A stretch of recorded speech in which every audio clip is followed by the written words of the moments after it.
I'd like to end that with a cough. It's Rockabilly Week here on the Bennington Show because GPS Memphis. Do I say Memphis GPS or GPS Memphis? GPS Memphis. I never can remember how I do that. Is this Saturday, Gail? That's right. It's this Saturday, February 6th, 3 p.m. on Deep Tracks Channel 27. That's 3 p.m. in the Atlantic region. And in that other ocean, noon up. Noon. I've been asked if we'd ever want to do a breakfast with the Bennington Show where we just, Sunday mornings, 9 o'clock. Oh, that sounds wonderful. Brunch together? Yeah. We just play music off the top of our heads. I don't know, though. We have a lot of shows already. We have a couple shows. You have a lot. Quite a few shows that we do. It is the Bennington Show. If you go over to the iBank today, you will see why Donald Trump lost. There is a jinx that took place for Donald Trump, and there it is right there. Oh, my God. That's the reason. And I was watching him trying to figure out how the polls could be so wrong, and I'm screaming at my TV, you don't know who Chris Stanley is. He's the person who drugged Trump now. And I believe within the hour, Trump is going to stop his campaign and saying that he's dropped out. No! He's tired of losing so much. And I was just kidding the whole time. Yeah, that he never wanted it anyway. They asked him to do it. How did I not think of the jinx as the reason? Last night, I'm sitting there wondering to myself, did him dropping out of that debate actually have an effect? Was it that it's just an evangelical state who wanted a strong Christian? Nope, that's it. Well, the jinx. It is the jinx. But, you know, the funny part of this, every 4 years, people go, oh, my God, look what happened in Iowa. You know, because all these nutty people always win. And a week from now, you won't even remember Iowa. Mm-mm. But you do see the weakness in Donald Trump now. I mean, there is no ground game there whatsoever. It's all just people liking to show up or tell poll people they're going to vote, and then they don't vote. The ground game is where you actually have to physically go and get people. You know, you're just not... Ethel! It's vote time. I got the truck. Get in the truck, Ethel. You promised to vote. You got a driver there, and you probably have to stop for a sixer on the way back.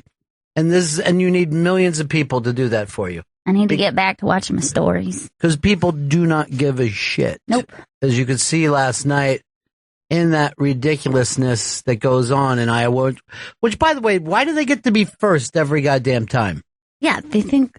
that's really where the hype comes from. It's like the situation of them being first and then the crazy caucus situation. Right, but just being strange. But that's why it gets so much attention. Those two things. But beyond that, why don't we make Mississippi first next time and then, you know, Wisconsin and just, you know, move it around a little bit. Yeah.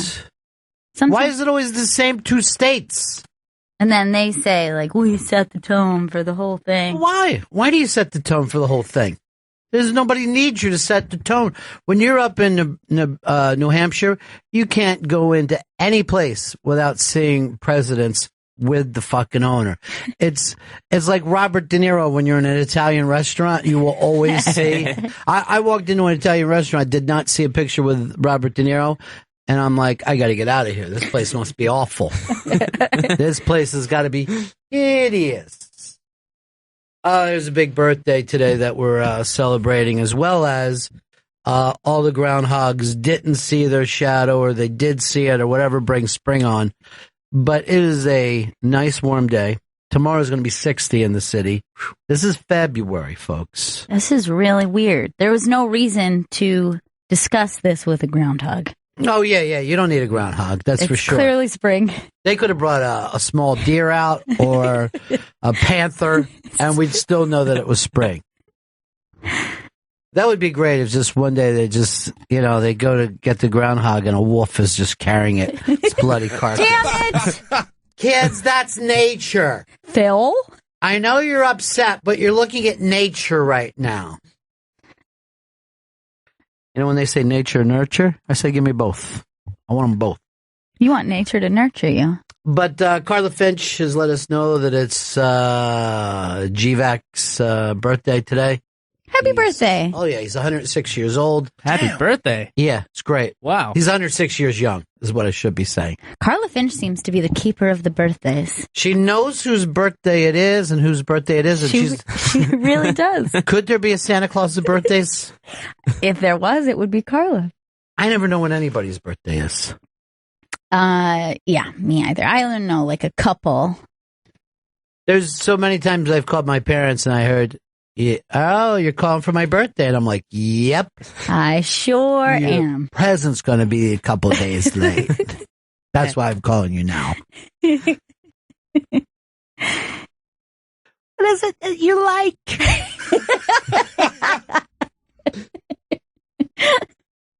I'm not good with birthdays or even holidays.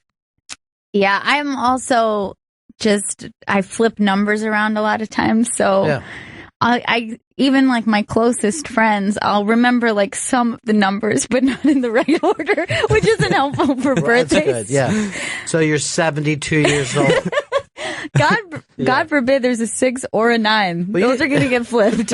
You have a learning disability. Is what you have. Well, no one ever really, said that I did. So I'm saying it now. Oh, okay. Yeah, I'm saying it now, and I'm saying talk quietly around her. She could snap. But last year, this is how bad I am with dates. Last year, July 4th, I was screaming out my window, keep it down. What's happening? Stop with all the explosions. God damn it. It's 9 o'clock at night. All right. So Trump is the biggest loser. And he's done. He's over. He got Stanley'd. But Iowa is so dumb that they couldn't figure out how to do anything last night. And at one point, they were just flipping coins. Yes, this is insane. This is one of the districts who they said it was too close to call within their district. It looks like they got frustrated with trying to make ends meet. And then there was a flip of a coin to decide, are we going with Sanders or Hillary? Why not just have a dog fight? You bring one dog, it says the burn on it. The other one says Billary. Now, by the way, as crazy as this sounds, Drudge is saying now 6 counties did the same thing. This is crazy. They're out of their fucking mind out there. This is insane. These are people who've eaten way too much corn. The corn's got to their head. They got old corn brain, I think. Maize is what my people called it. My people were here early, like before Christ. That is early. Oh, yeah. Oh, it used to be. Let me tell you, not easy living inside a buffalo pelt. I think that's what they made tents out of. I don't know. That's maybe warm. I'm wrong. Yeah. Well, maybe it was, we called it Tatanka. I like the idea of it being made out of the pelt, though. It's like a fuzzy teepee. That way you could lay on the outside of it. All right, what is a teepee made out of then? So I don't know. I think it would be the hide, the hide. So it would be skin. Are you saying buffalo doesn't have a hide? No, but I thought you were saying the pelt, as in that implies the I'm not fur. sure. Like I don't know what furry... a pelt really is. Is that the fuzzy part? Yeah, I think that would be the fur. So it would be. I like the idea though, of like a nice furry teepee. Well, I would wear it as a stole, the buffalo, with one big giant head on one side. Oh, everybody like this? I'll tell you, first thing, if I would have said to the Indians, is none of you guys could invent a shirt. Nobody came up with a shirt. They did pants so well. You think that they would have figured shirts? They just weren't into it. I think some of them I've seen in a vest in the movies. But my favorite look is when they're wearing a Union jacket. They just stole. And you're like, you're not in the Army, dude. I made this myself, actually. You didn't. There's no animal that has gold buckles. So fuck you. And those pants look really uncomfortable as well. They look stiff. Well, I mean, if you're in the doors, you have to be thin, to pull off those. You'll never see like a husky brave. It's not good. Yeah. It's not the best look for them, the husky braves. Ba-ba-ba-doo-doo-doo-doo-doo. So that's it. Iowa has chosen, yes, GVAC's birthday. I did say GVAC, didn't I? Yeah. Yes. I said he's 106 years old. You did? 106 years young. Okay. Well, that's good. He's down there in Tennessee, not far from Memphis, where Oh. all this is going down. And he's a great musician himself. Badass musician. Maybe he'll make a GPS one day. But we'll just do GVAC songs. Yeah. Okay. Yeah, I'll do that. This week on GPS GVAC. I know that would really upset Joe with all his... Yeah, I really want a GPS myself. Why is that? Because, I make a lot of songs, I think, Your songs blow, though. Yeah, but I could start doing, like, regional songs, New York, GPS, Joe's York. John in Arizona. Hey, Ron, I don't understand why people make a big deal about Iowa anyhow, because it's not like, the winner of Iowa ever went on to, be president or really get the nomination. It feels like Obama, Barack Hussein Obama, he would have been out if he didn't win Iowa.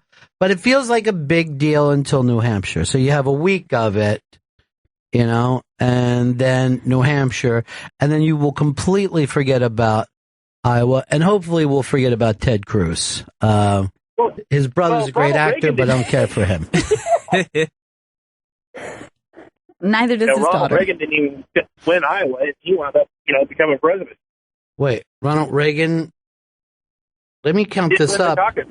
Okay. Now that I know this, he would have not won. He actually should have had Iowa to win this thing. Whoa. So he is no longer the president of the past. Oh, my God. The 80s. The president of the past will become, was it the 80s? Mr. Phil Collins. Yes. You've got to have an invisible touch. Huh? Why? How? So you don't see it. Yeah, but how am I going to do that? Make my hand disappear? Just try. Chris Stanley, you're going to the doctor to get your hand looked at today? Getting the hand looked at, getting the lungs looked at, just trying to get myself back together.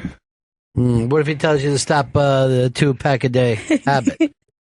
Maybe then I'll just start doing toothpicks all the time. Please don't. Well, You know how he shatters those toothpicks? He Yeah, just they're chews just on them and disgusting. shatters. I found out the other day, saw one up close. yeah. These are not wooden toothpicks. They're plastic. Yeah. So he's shattering plastic toothpicks in his teeth. Let me, I never said that to this Theo. I'm going to say it now in confidence. He's a filthy human being. Seriously. He's fucking multiple MIGs. You should be sitting there throwing jizz on fucking Jodie Foster walking past your cell. You're disgusting. Hannibal Buress wouldn't be. Oh, okay. What? What? I was about to say Hannibal. Hannibal Buress? Did you really? He thinks Hannibal Buress ain't Cosby. Oh my God. What's it like to be the dumbest fucking person on a dumb show? It's crazy. Makes me feel even nuts. But yeah, never mind. Yeah, just drop it. Yeah, drop it. Your fucking time has passed. You sloppy fucking man. Now you're not wearing. You're back in the tees again. You're out of dad shirts. I gotta do laundry. Yeah, He's too sick. But He's too sick for dad shirts. it's the one day where he's gonna have to fucking show his shoulder to. You are a fucking edge. I think Trump will rally though. The jinx can't go to politics as well as sports. What's he mean? He means that he feels that his jinx is contained to sports only. No, dude. And Fucking Trump was ahead by like 7 fucking points and lost by a half a dozen. I think the coin You know how flipping- many votes Trump got last night? 800 out of an entire state. what? Yeah, Votes? yeah. the coin any one of those places that did coin flips should be kicked out of the goddamn government. That's retarded. Kicked out of the government. Seriously, they should be sovereign states. Just please stop, Chris. Nobody wants to listen to a fucking yokel like you going on over this country. You're dumb. It's good to see him in this hat and T-shirt again because it suits his personality much more than Dad's shirt ever did. Yeah. This is the real you. Yeah. That fucking white skin of yours. It's so pale. It's like a fucking whitefish. You look like the front side of a dolphin. You look like if a dolphin put on a dumb hat. We should put hats on dolphins. Who's we? You got a fucking group? I don't have the authority. We're not, I'm not fucking swimming out there putting a hat on a dolphin. Chris wanted us to. So this ruins everything with the Trump thing. You know what I mean? Like, there's no fun left. And we were having such a good time with it, too. That's what really upsets me. I know, and they're all going to get behind this fucking Rubio. Chris Christie calls him the boy in the bubble because apparently he gets a cold really easy. And it could kill him. Hey, stop laughing. He could die from that. Maybe he'll walk around in an astronaut suit at the end of the movie. I don't know how it'll work out. But, I don't want Rubio. No. We had a whole thing of Trump, and now we're talking about this tiny little jockey. Makes me sick. Coming out of Florida. He's not even riding horses. He's riding the dogs down there. He's getting on the back of a greyhound. And then your fucking hero, Ben Carson, the man who operated on your shoulder, he said that this is the funniest fucking story. He says he's going back to Florida, not straight to New Hampshire. And they're like, why, dude? And he goes, I got to go get some clothes. He didn't pack enough. You can't drop some cash, buy some new fucking underwear. How about somebody picks up your fucking suits and flies up? Even Anderson Cooper was like, I've been wearing this suit 4 days. Yeah, because you're tiny, Anderson. Last night, Anderson Cooper had to stop and say he had his hair on backwards. There's something wrong with this shot. Oh, my hair's on backwards. I just see him on TV twisted all the way around. So you're watching the CNN? Yeah. I was jumping around like a political Jeffrey Gurian. Yeah, I jumped around a little MSNBC. I like to see who's happy and who's not. And then I was reading, just different Twitter people that I know were Trump people. And Ann Coulter's were my favorite because I think she called Rubio a sweaty little something. I don't know what it was. I was fucking cracking up. And she was bashing Fox News. I thought that she and Fox News were best of friends. Yeah, me too. I guess she's flipping over too. She's hanging out on tax. The only thing I think about when I see, you remember when Rubio was really thirsty and he kept grabbing that bot. That's all I think of when I see him, because now even during his speech last night, I just noticed how much he was going. And I was he's a really thirsty guy. He's a fucking dry mouth. Is that what that guy is? But if you know that about yourself, you might want to bring yourself a bottle of water while you're up there. You know what? He ought to just talk to a fucking dentist about running one of those things to his mouth. So you're running water in and sucking it out at the same time. It keeps it nice and moist in there. Yeah. She called Cruz a sweaty little Mario. And Randy, what's happening, buddy? What's going on, Bennington? Hey, man. Hey, just wanted to let you know I'm all fucked up on weed and smack after last night watching. That's really cool. Scoping with Chris, man. I love doing all my drugs with Chris family. Sure, man. Okay. I love it. I did. Yeah. That's what he wants you to do. I just think that Trump was the big winner, man, with all those crazy religious nuts in Iowa, and he still almost won that shit. No, he actually somehow lost 8 or 10 points between the final poll and this one. So, yeah, I mean, it would have been great if for Trump, if people would have thought he was going to do as bad as they thought he was going to do in June. But just the other day, we're like, oh, this fucker's going to win this thing. Yeah, if you would have heard in June that he would have come in second in Iowa, we would have been like, oh my God, he really has a chance. But the scary thing here is how good sweaty little Marco did. Mario? Why call him Mario? Is he Italian? No, he's Cuban. That makes no sense. That's crazy. Wait, so she called Rubio that or Cruz that? She called Cruz Sway Little Mario, but he's not No, Italian she either. didn't. He called Rubio that because she's saying that they were ignoring Cruz, and because the establishment is behind Rubio in a big, big way now. That's good. They're going to push all in, and he's going to get all the money, and Bush is going to be pushed out. Christie is going to be pushed out. I forget who else is. I guess a Rand Paul will be pushed out. Maybe a Ben Carson. It's going to happen within the next couple weeks. It'll become like a tight race. No more fun.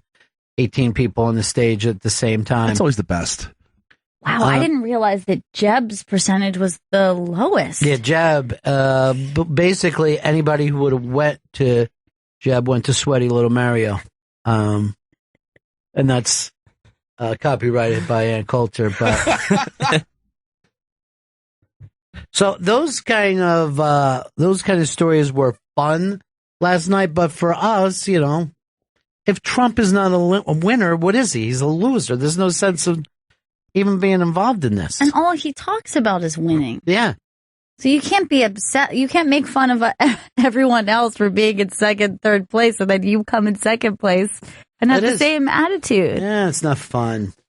Richie, what's up? Hey, Uncle Ron, man, I think Trump's still in it. I'm not giving up on the comedy because it was only a caucus. Only party members voted, and they all hate him. I know, crazy but regular still, people didn't vote. I mean, he's got to jump back on top of this. I don't like him as a loser. I don't like to see him going out. Everybody ran a good race. Oh, by the way, does anybody see how much my daughter-in-laws look like my daughter? Isn't that kind of weird? I couldn't tell which one was which up there. I was getting very confused. Neither can those boys. Let me tell you something. And they don't mind that they can't tell the difference. They don't want to share the money, They like the DuPonts that way. They want to keep it in the family, all that money. That's how it is in their family. But, yeah, I mean, it was depressing, It's like yesterday when the two comics came in and gave us a 5-year-old story, like, this is a great story. And then they just yank it away from you. Oh, wait, 2011. We don't know what Facebook's talking about. That Mike Racine might be the most uncomfortable little man ever. I don't know why I love him so much. He's impossible to do radio with. He started to say something. He stopped. He sat there, so I just left him, and he goes like this. What? It's your show. Yeah, you're right. You're right. Why can't California be first, or Florida, or Texas, or Pennsylvania? Why is it always Iowa?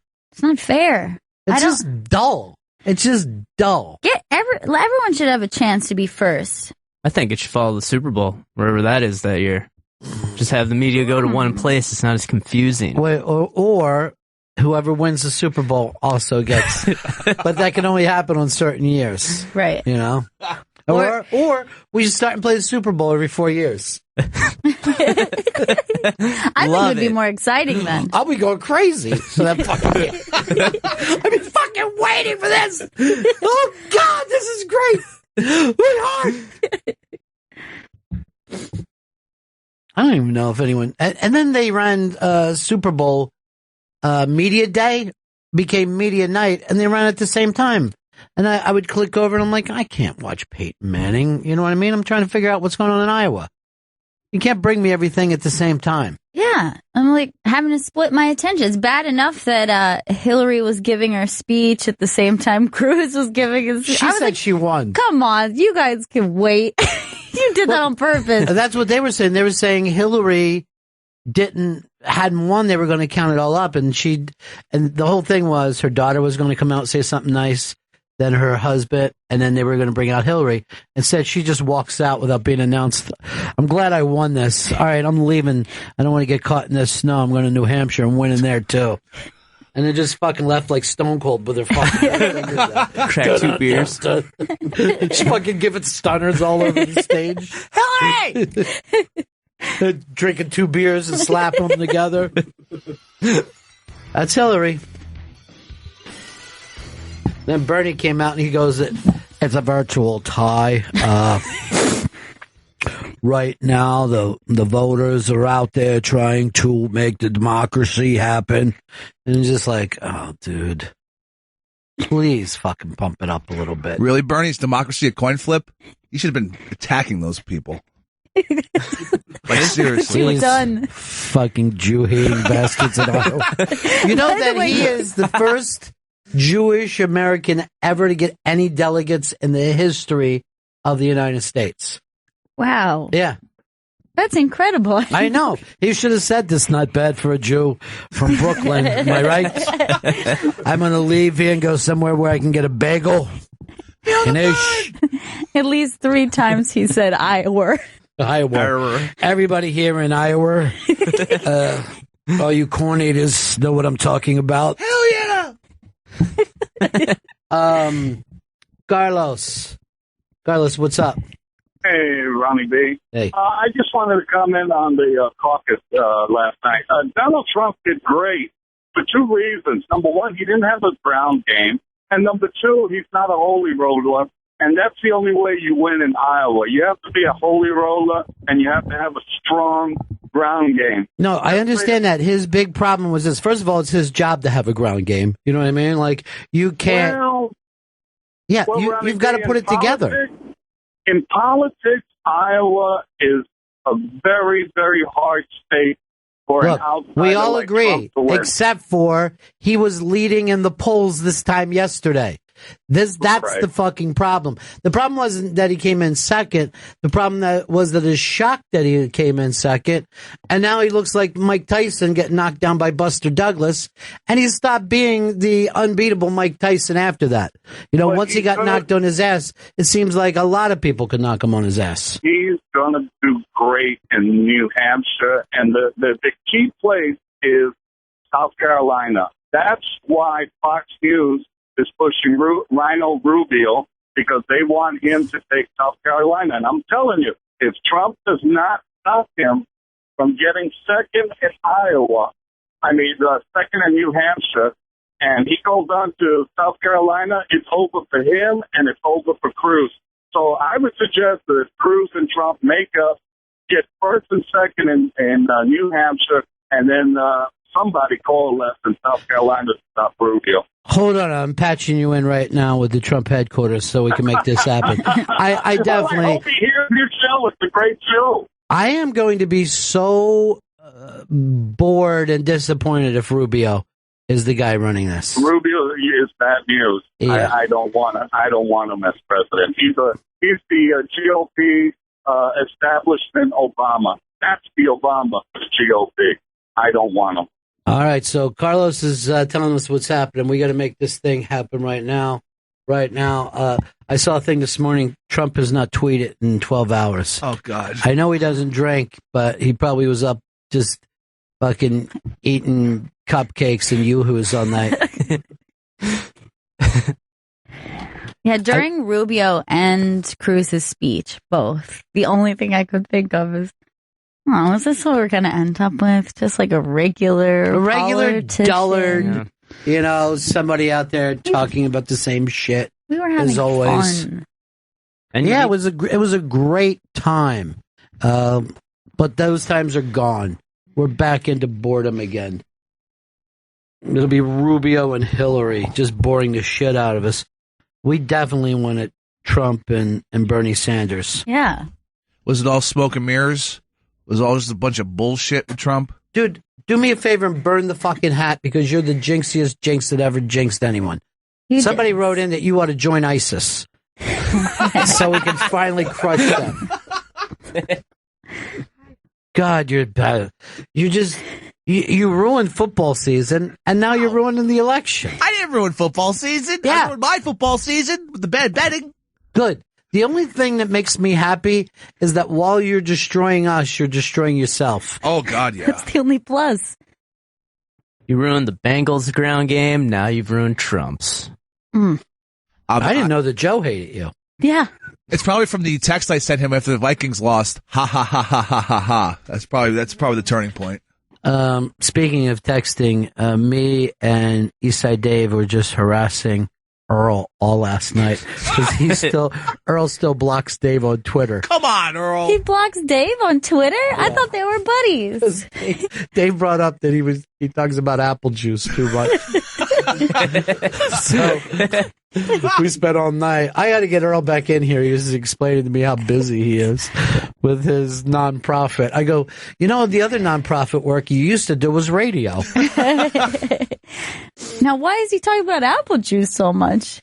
Yeah, I think he only did it once, and Dave can just aggravate the shit out of him.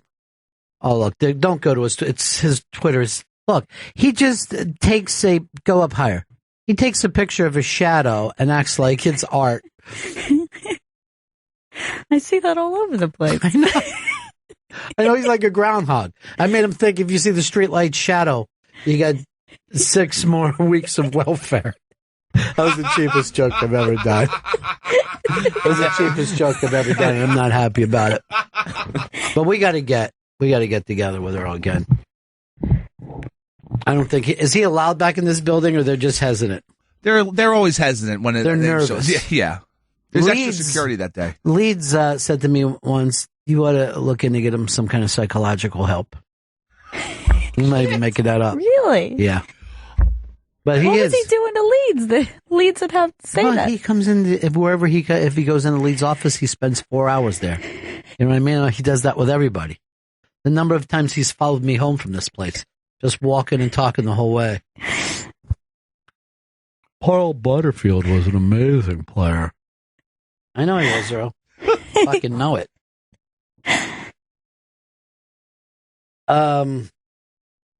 Here is Paul in Canada. Hey, how you doing? Hey, buddy. Yeah, you guys are just talking about Trump and the elections and all that fun stuff. Yeah, we were. Well, we just went through one here in Canada, a federal election, and ours lasted 3 months, and we thought 3 months of bullshit was way too long. Well, the thing, you can't have a long election in Canada because people get frostbite. You got to come out of the house, vote, and get back. Especially in the summer, boy, do we get. I've been reading Bonnie McFarlane's book about growing up in, I forget where she was, like Northern Ontario or somewhere high up there. Man, that was a rough childhood. Like physically rough childhood. Really? Yeah. Sounds exhausting. When you're up north, yeah. Like, I'm down around the Toronto area, roughly. That's, two totally different places. But I mean, like I said, like the elections that we just have, like I said, we more or less get out there, get the job done, and make up our friggin' minds and say the heck with it. We've had enough of this. But Paul, you miss all that media money, and that's what our elections are about. I think so. I think it's all about money. The amount of money that got thrown into Iowa when they were explaining last night, the amount of commercials that Bush bought for his 2 minutes, that if you were a regular person in Iowa, you watched 36 minutes of him doing commercials that were bashing sweaty little Mario. That's how much money gets spent for this. And my point is, let's give Mississippi some of that money every 4 years. Yeah, spread it around. Start to go to a place that matters a little bit. Mike. What's up, Mike? Hey, who cares about Iowa? The last 2 people they picked were Huckabee and Santorum, who didn't even come close to getting their party's nomination. I mean, it's funny. Both those guys ran in Iowa this time, and they split like 3% between them. Not even. I don't know how they forget somebody that they just, a few years ago voted for. Not now. Don't like them now. I don't know what happens out there. But it's sure it would have been send a message, psychological win for Trump to get in there and win. But at the end of the day, once he gets into the more populated coastal states, if he does well, he does well, and they have delegates. The dude's going to lose. We see it now. We see it for what it is. We thought he was a winner. We believed the poll numbers, and all of it was just, it was just fun. That's all. It's done now. We're going to get a Rubio versus Hillary. We were having a laugh. Ho-hum. Ho-hum. This country's done for. All you folks in Iowa, thank you so much. You're all Meshuggahs. We spun the dreidel. Did what we did. Everyone's just staring at him. They don't know what he's talking about. It's been 8 crazy days. You know what I mean? What? Let's go over here to Don in Iowa. Hey, Don. Hey, Ron. Hey, Gail. Hey, what's up? I am from Iowa. I'm from Western Iowa. And here's the take I got from all of it. We don't raise career politicians in Iowa. We don't care about Donald Trump being rich and powerful and how nice and how wonderful he is. We want somebody who's going to get in there and do something. You never vote for anybody who does anything. You never vote for anyone who goes on and wins. Well, I agree. And I'm not saying this 100%, but this is why Donald Trump didn't win. We don't want to hear how wonderful you are and how many millions you have. Ronnie, this is the bluest blue-collar state you'll ever come to. First of all, if it goes by what I see on TV last night, it's got to be the oldest state ever. I kind of feel like people were born like 72 years old. I guess it's working in the sun. It ages you. It does. No one wants to stay in Iowa. We're just born here. Everyone moves. But like I said, Ronnie, it's the bluest blue-collar state ever, and we don't want to hear about that kind of crap that Donald Trump spews out. Well, he took out a stack of hundreds and said, look at this. Check it out, everybody. And then, ladies and gentlemen, Floyd Mayweather. No, I mean, let's face it. For people who act like, it doesn't matter, then why did he bring in the crazy Alaskan? Why did he bring in the preacher's son? You know, I mean, he threw everything he could at Iowa, and he fucking failed. It happened. Yeah.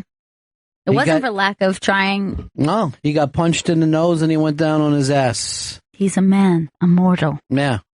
We thought he was a TV star, you know? He's not. Fucking ruined this whole election. It's going to be dull as shit now. What's the point? Yeah, there's no point to it now. But we're just going to get a 2-headed monster running in November. We're not going to have anyone fun and crazy on the outside. Trump and Sanders would have been the greatest thing that's ever happened in this country. It would have been insane. Yeah.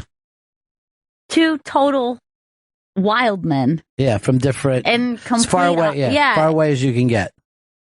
It would have been nuts. Fantastic. Well, thanks, Iowa. You did it again.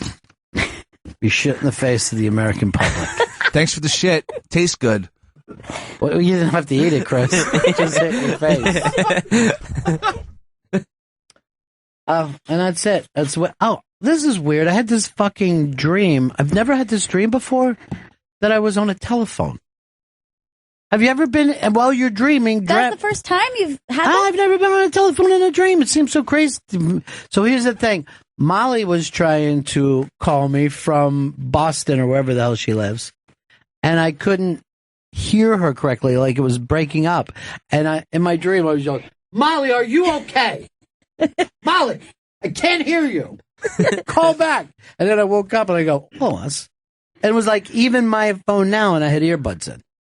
It is weird when you interact with any technology, I think, in a dream. Like, have you ever watched TV? Never. Or you've never seen a screen? No, never. In a dream? No.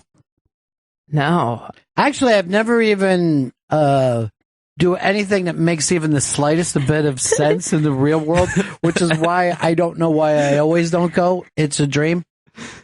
But whenever I do realize I'm dreaming, best time I could ever have. Really? Immediately start flying. I read the Carlos Castaneda books when I was a kid. You know, when everybody thought that was real.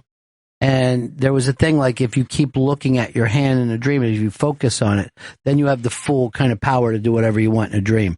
So I've been doing that since I was like 13, 14 years old. It happened like sometimes a couple times a year, sometimes once every couple of years. But today I was just reckless and couldn't understand why Molly was trying to call and I couldn't understand her. And then I never talked on the phone in a dream before.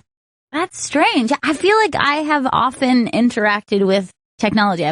taken phone calls or received phone calls in dreams, and I have seen things like that pop up on TV, like a news report or something like that. Never. Not for you either, Joe? Everybody in radio has the stupid radio dream that somehow I never have it because I couldn't give a fuck if there's dead air.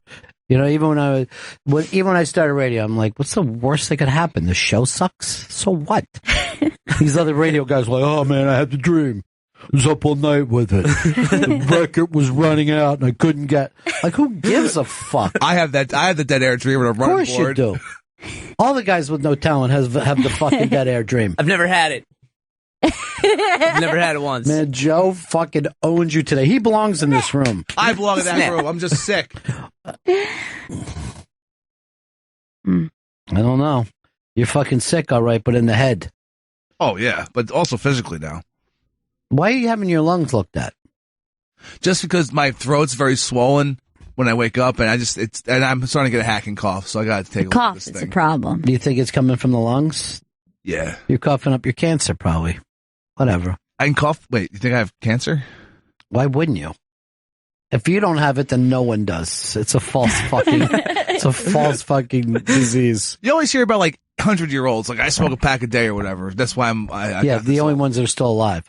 You also hear about 30 people who are 32 and die. What? It's the first time you heard that? Here's G-Man. G-Man, what's up?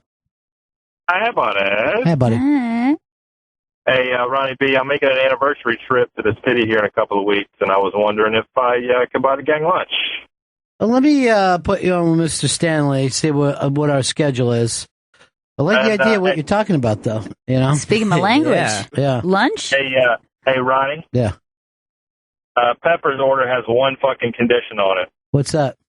He has to put money on Denver. That prick bets on the Panthers. He can buy his own fucking lunch. I like what you're saying. You may be showing up here as a goddamn champion, my friend. You might be rolling into New York as a Super Bowl champion. I'll tell you this. I'm going to be flare chopping motherfuckers left and right, baby. I watched them last night on Media Day, basically having a victory parade. They were in floats waving to people. Did you see? Please tell me you saw Josh Norman and his fucking wrestling mask that he wore. It was incredible. Why? What is that about? He put on one of those Mexican masks. I think Josh Norman might be mentally, like, he might be, like, touched in the brain. He's really crazy. Oh, it's not Mike. He is fucking mentally ill. Anybody who plays that sport is mentally ill. But how is that dumber than wearing a helmet? All right, G-Man, I'm going to put you on hold. Here's Harold. Harold, what's up, buddy? Hey, Ron. Yeah, we should make him company clerk because, Tama, Iowa has, really makes great company clerks, right? Raider O'Reilly. Little guy with one hand ran a whole House Smash outfit, right? So we make him company clerk. Well, it's clerk of the, Congress. All right, we'll do that. Thanks, man. All right, so that's it. Trump is done. Bernie Sanders is done. It's all over. Bernie Sanders lost by, I think, 1.5 votes. So that's over for him. And it was really a coin toss that did him in. You said coin toss. No, I didn't. Because I thought I was going to. And I was very conscious of it. Why don't we break here when we get back? Cindy Crawford says she's retiring from modeling. No. She's done with it now. I don't know how you can stop people from taking your picture. I don't know what you can do about that. Then why are you modeling right now? Just keep snapping. You're modeling. She was the more or less it girl of the 90s. Yeah, she was the most coveted lady, for sure. And, everyone always looks weird outside of their decade. You know what I mean? Like, if you look at her, you're like, pretty face, but the it girl? Yeah, it is weird. Like, at that time, it seems like nobody could be more attractive. So she was the Michael Jordan of models. And then they put her in a movie, I think, with a Baldwin brother that was just a disastrous flop.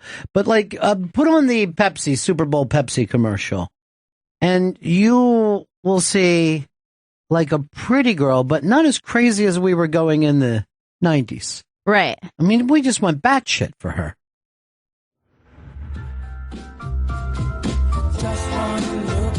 I mean, that's an attractive girl. But the only girl of the 90s? That's it. No one's better. I mean, the hair is amazing. It's a beautiful mane she's got going there. The high shorts, though, the high jean shorts are a problem. I think they're a plus. As do I also think the brow is a plus. Yeah, she was a heavy brow. I like the strong brow of the 90s. So you think she's just as stunning now looking back on it? We weren't just intoxicated. Yeah, I mean, I think that if she were to say, like, she was that age right now, yeah, I think that she would still be a supermodel. The supermodel, though. All by herself, nobody near her. Because I feel like we have more supermodels now that people tell me somebody's a supermodel and I didn't even know it. Well, like, for example, let's put her up against the top one. Who is right the top now. one? Is it the blonde? Gigi Hadid. Oh, maybe. I don't know who that is. See, that's what happens. Kendall Jenner. He's saying that Kendall Jenner isn't a fucking supermodel. No way. Oh, I thought you were. Would you lean in like that and make your eyes big, Chris? I feel like you have something to say. The fact that he could bring up a supermodel's name and neither one of us know it goes to show that there's too many supermodels. Now, I was going to say, for me, I would think Kate Upton would be like. I think she's already yesterday's news. Really? Yeah. Jeter's chick for a little while, but then I don't think that those commercials went as big as they thought they were going to be. Well, let's think of it this way. If Cindy Crawford and Kate Upton were the same age present day right now, who would I pick? Who do you think would be the bigger supermodel? Kate Upton. You think? See, that's in where present day. Yeah, maybe you're right. Maybe she just looks like a time.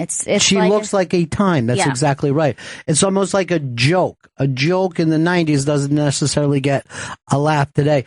A previous supermodel doesn't get the same heat.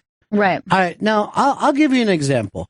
At one time, Jack Tripper's blonde roommate was the it girl, right? Yeah. Now you look back at her and go, is that girl even attractive? She just looks like a big farm girl. Yeah, you're right. I mean, there's certainly I can't even remember what her name is. Suzanne Summers? Thanks. Suzanne Summers was the it girl. And you're like, well, that's as dated as possibly could be. She just looks like a regular person. Yeah, you're right. Like, that just looks like, oh, she's attractive. And you know what I mean? There's a goofiness to her. Look at her dumb shorts. The same thing happened, of course, with Lonnie Anderson, who was the it girl for a while. Now you look back and go, what the fuck was oh yeah, Angel Dust was big back then. Yeah, and like that probably just kind of sums up the vibe of the time. Like, for example, Twiggy. She's like the icon of that time period. Like, nobody could kind of embody that as much as her. However, I think if Twiggy was around right now, she'd just be like, oh, she's an attractive girl. I don't think she would be the fashion style. I think Twiggy would have been in the Harry Potter movies. She looks exactly like Emma Watson. I'm going to say Hilary Duff because I don't want to always go for the correction. Yeah, but you're right. She looks like an attractive actress, but not necessarily the top model of the time. Well, I'm sure I brought this up on this show before. The number one selling poster, maybe ever, was Farrah Fawcett. And now, if you look at her, she looks like a nice, pretty girl from California. But I mean, people were fucking backflipping. Like, this girl couldn't go anywhere because people would be showing up like it was Donald Trump pre-Iowa. What do you think if Marilyn Monroe were young today? All right, let's take a look at her. Where she would fall on the scale? I think if you look at Marilyn Monroe, just on looks, we'll give us a full body shot, dude. At best, she would be, well, first of all, she would probably end up being tatted a little bit, you know? Right. I could definitely see her with like a barbed wire tat somewhere on her body. I'd say that she would be like a Jenny from the Block at best. You know, she was the it girl. She would be famous, but she would not be the most attractive. Well, she would also be famous because she was a very funny comedian too. She's charming. I mean? She charmed people. She charmed. She did great comedy movies. You know, you can watch Some Like It Hot to this day, but I don't know whether it would be the same thing. All right, here's Chris in Jersey. Chris. Ronnie, who was in her time, right? Was it Rachel Hunter and Paulina Petroskova? Was that her time? Yeah, but I mean, I don't think those girls came close to touching her in terms of fame.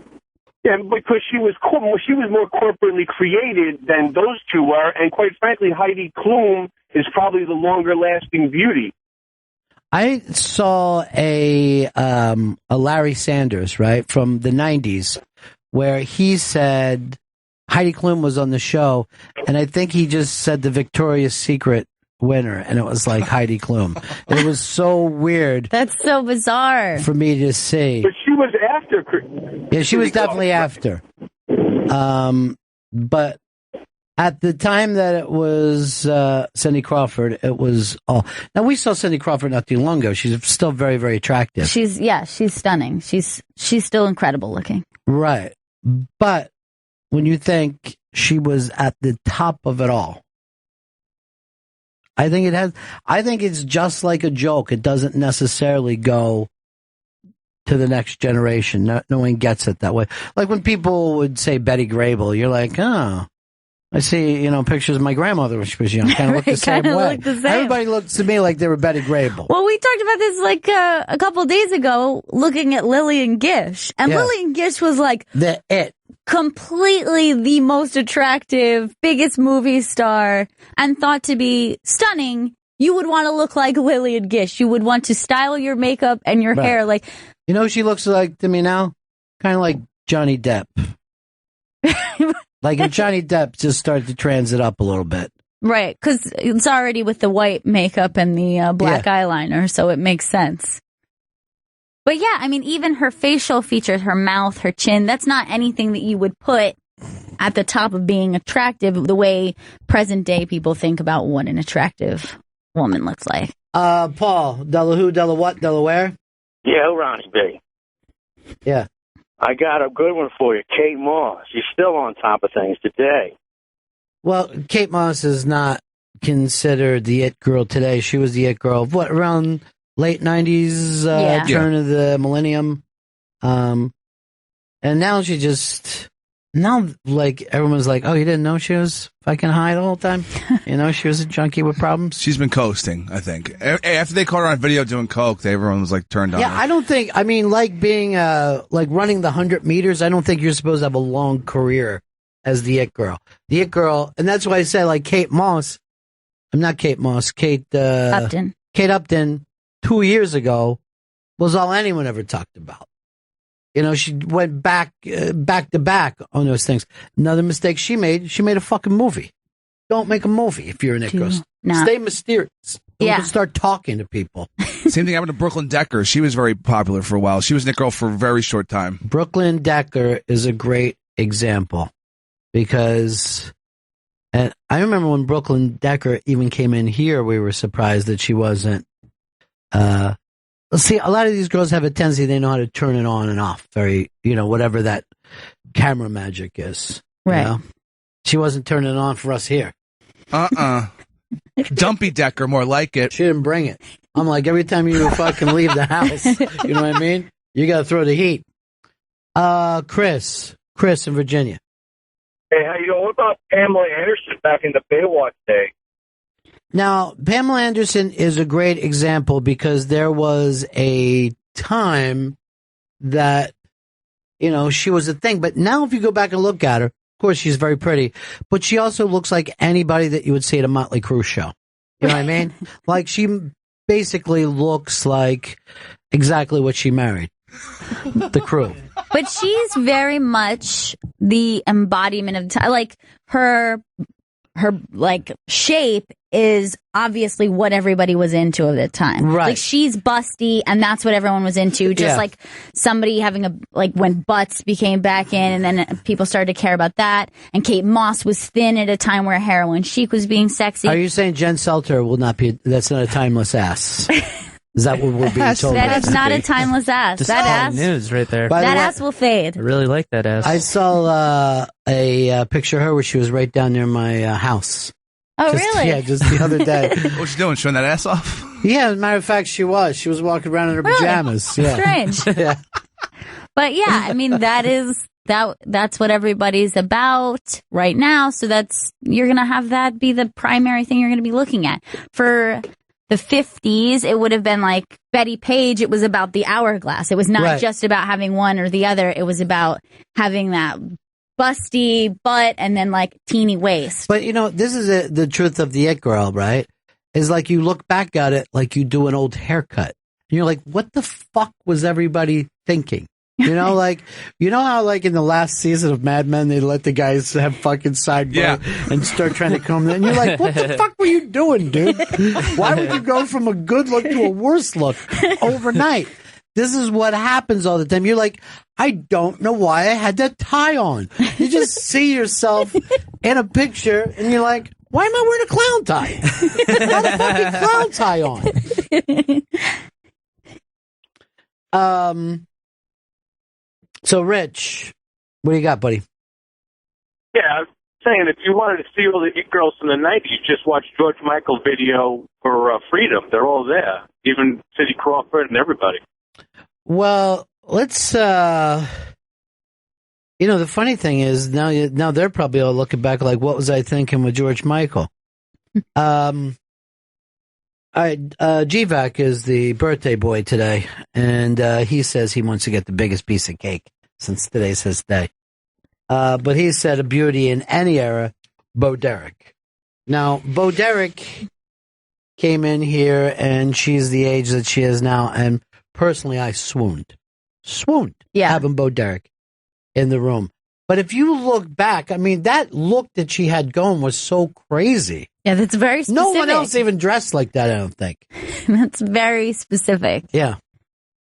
But yeah, when she was here... The bathing suit is stupid. Yeah.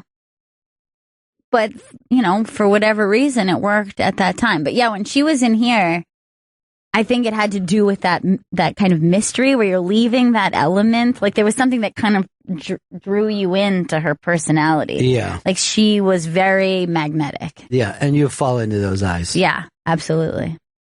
Some people just, they have that thing. Chris Stanley has it when he gambles. Definitely. Thank you. Right? The exact opposite of success. You know what I mean? It's like he embodies failure. And to be around him, you're like, does anyone just smell disaster? Is that even a smell?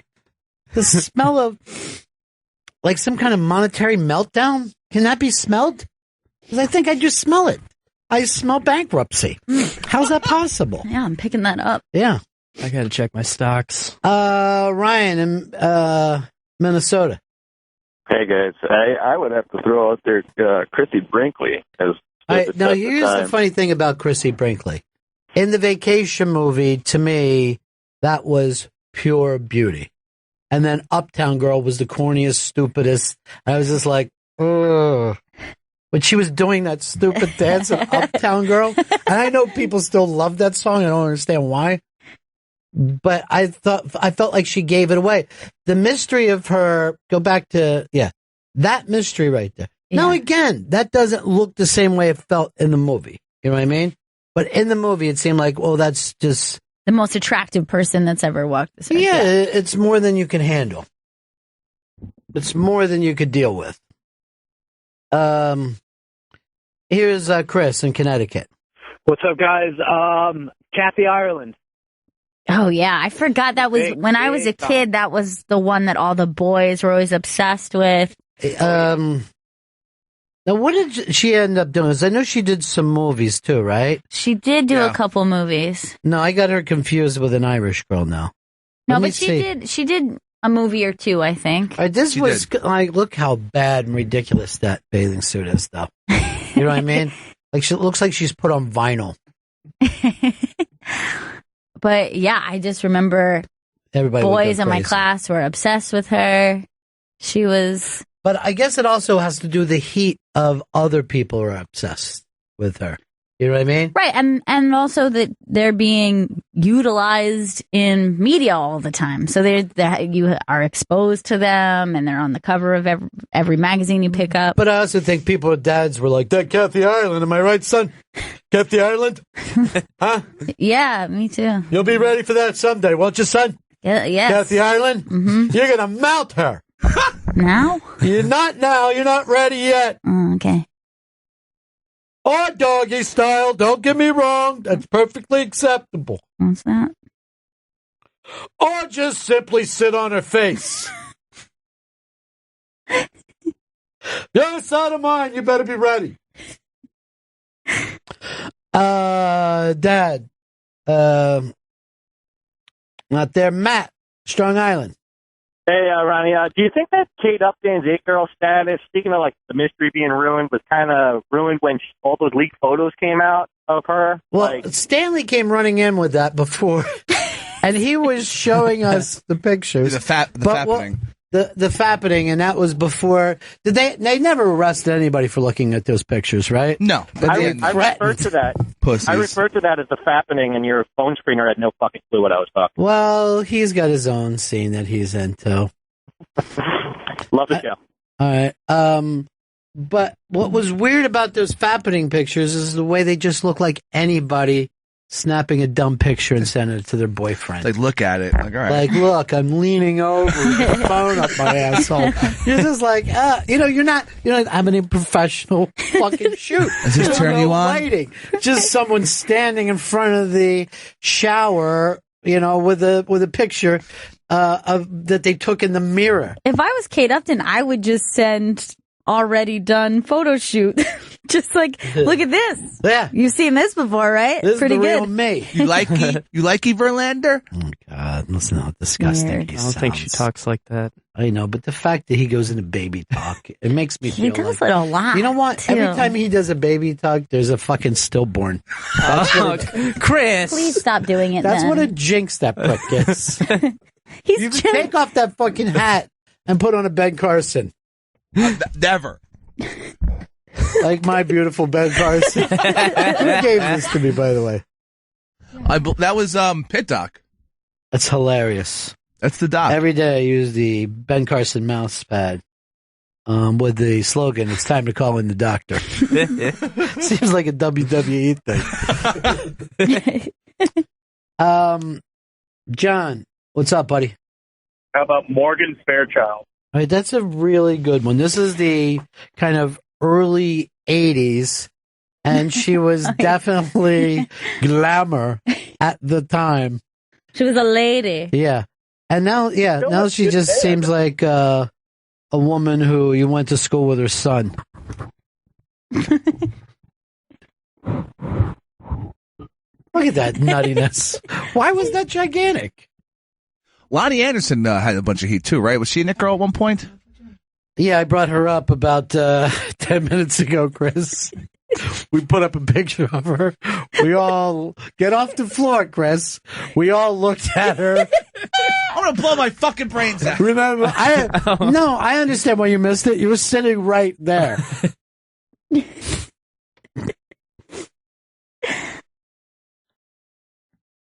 I'm awful. No, you're not. You just forgotten you said Lonnie Anderson. What you did to Trump was much worse. Way worse. Worst thing ever happened. Here's Lewis. Lewis. Hey, what's up, guys? Yeah, I could say fuck all those women I would just mention. Jessica Lange is the one for me, man. When I saw her as a kid in that King Kong movie, they played it on television. Yeah. I fell in love instantly. Well, she came in here. She was another one that to me is still stunning. Obviously, she was just in the Louis C.K. thing, as he refers to it.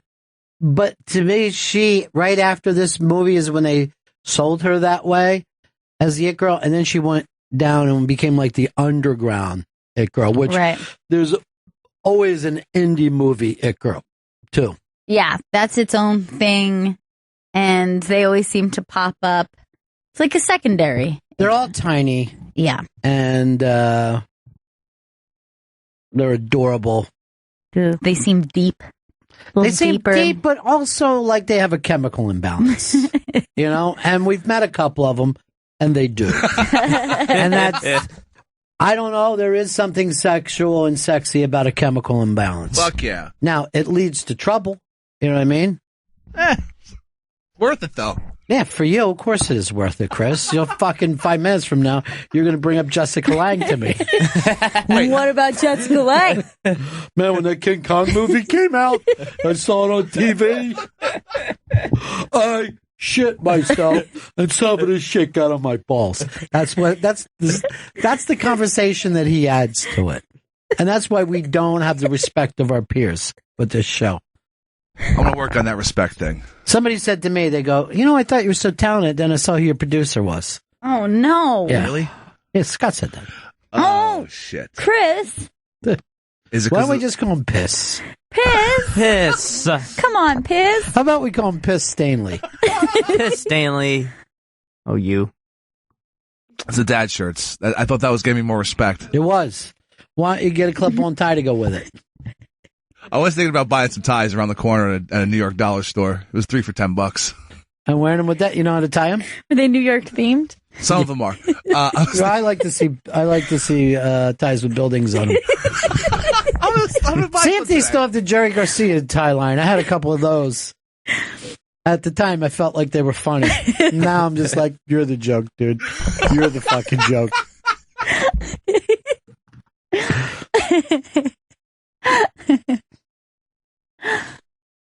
What are these ties of? Jerry Garcia. It doesn't even look like the kind I had. Mine were like his actual artwork. Those things look really cheap. I must have some cheap fucking ties rocking around.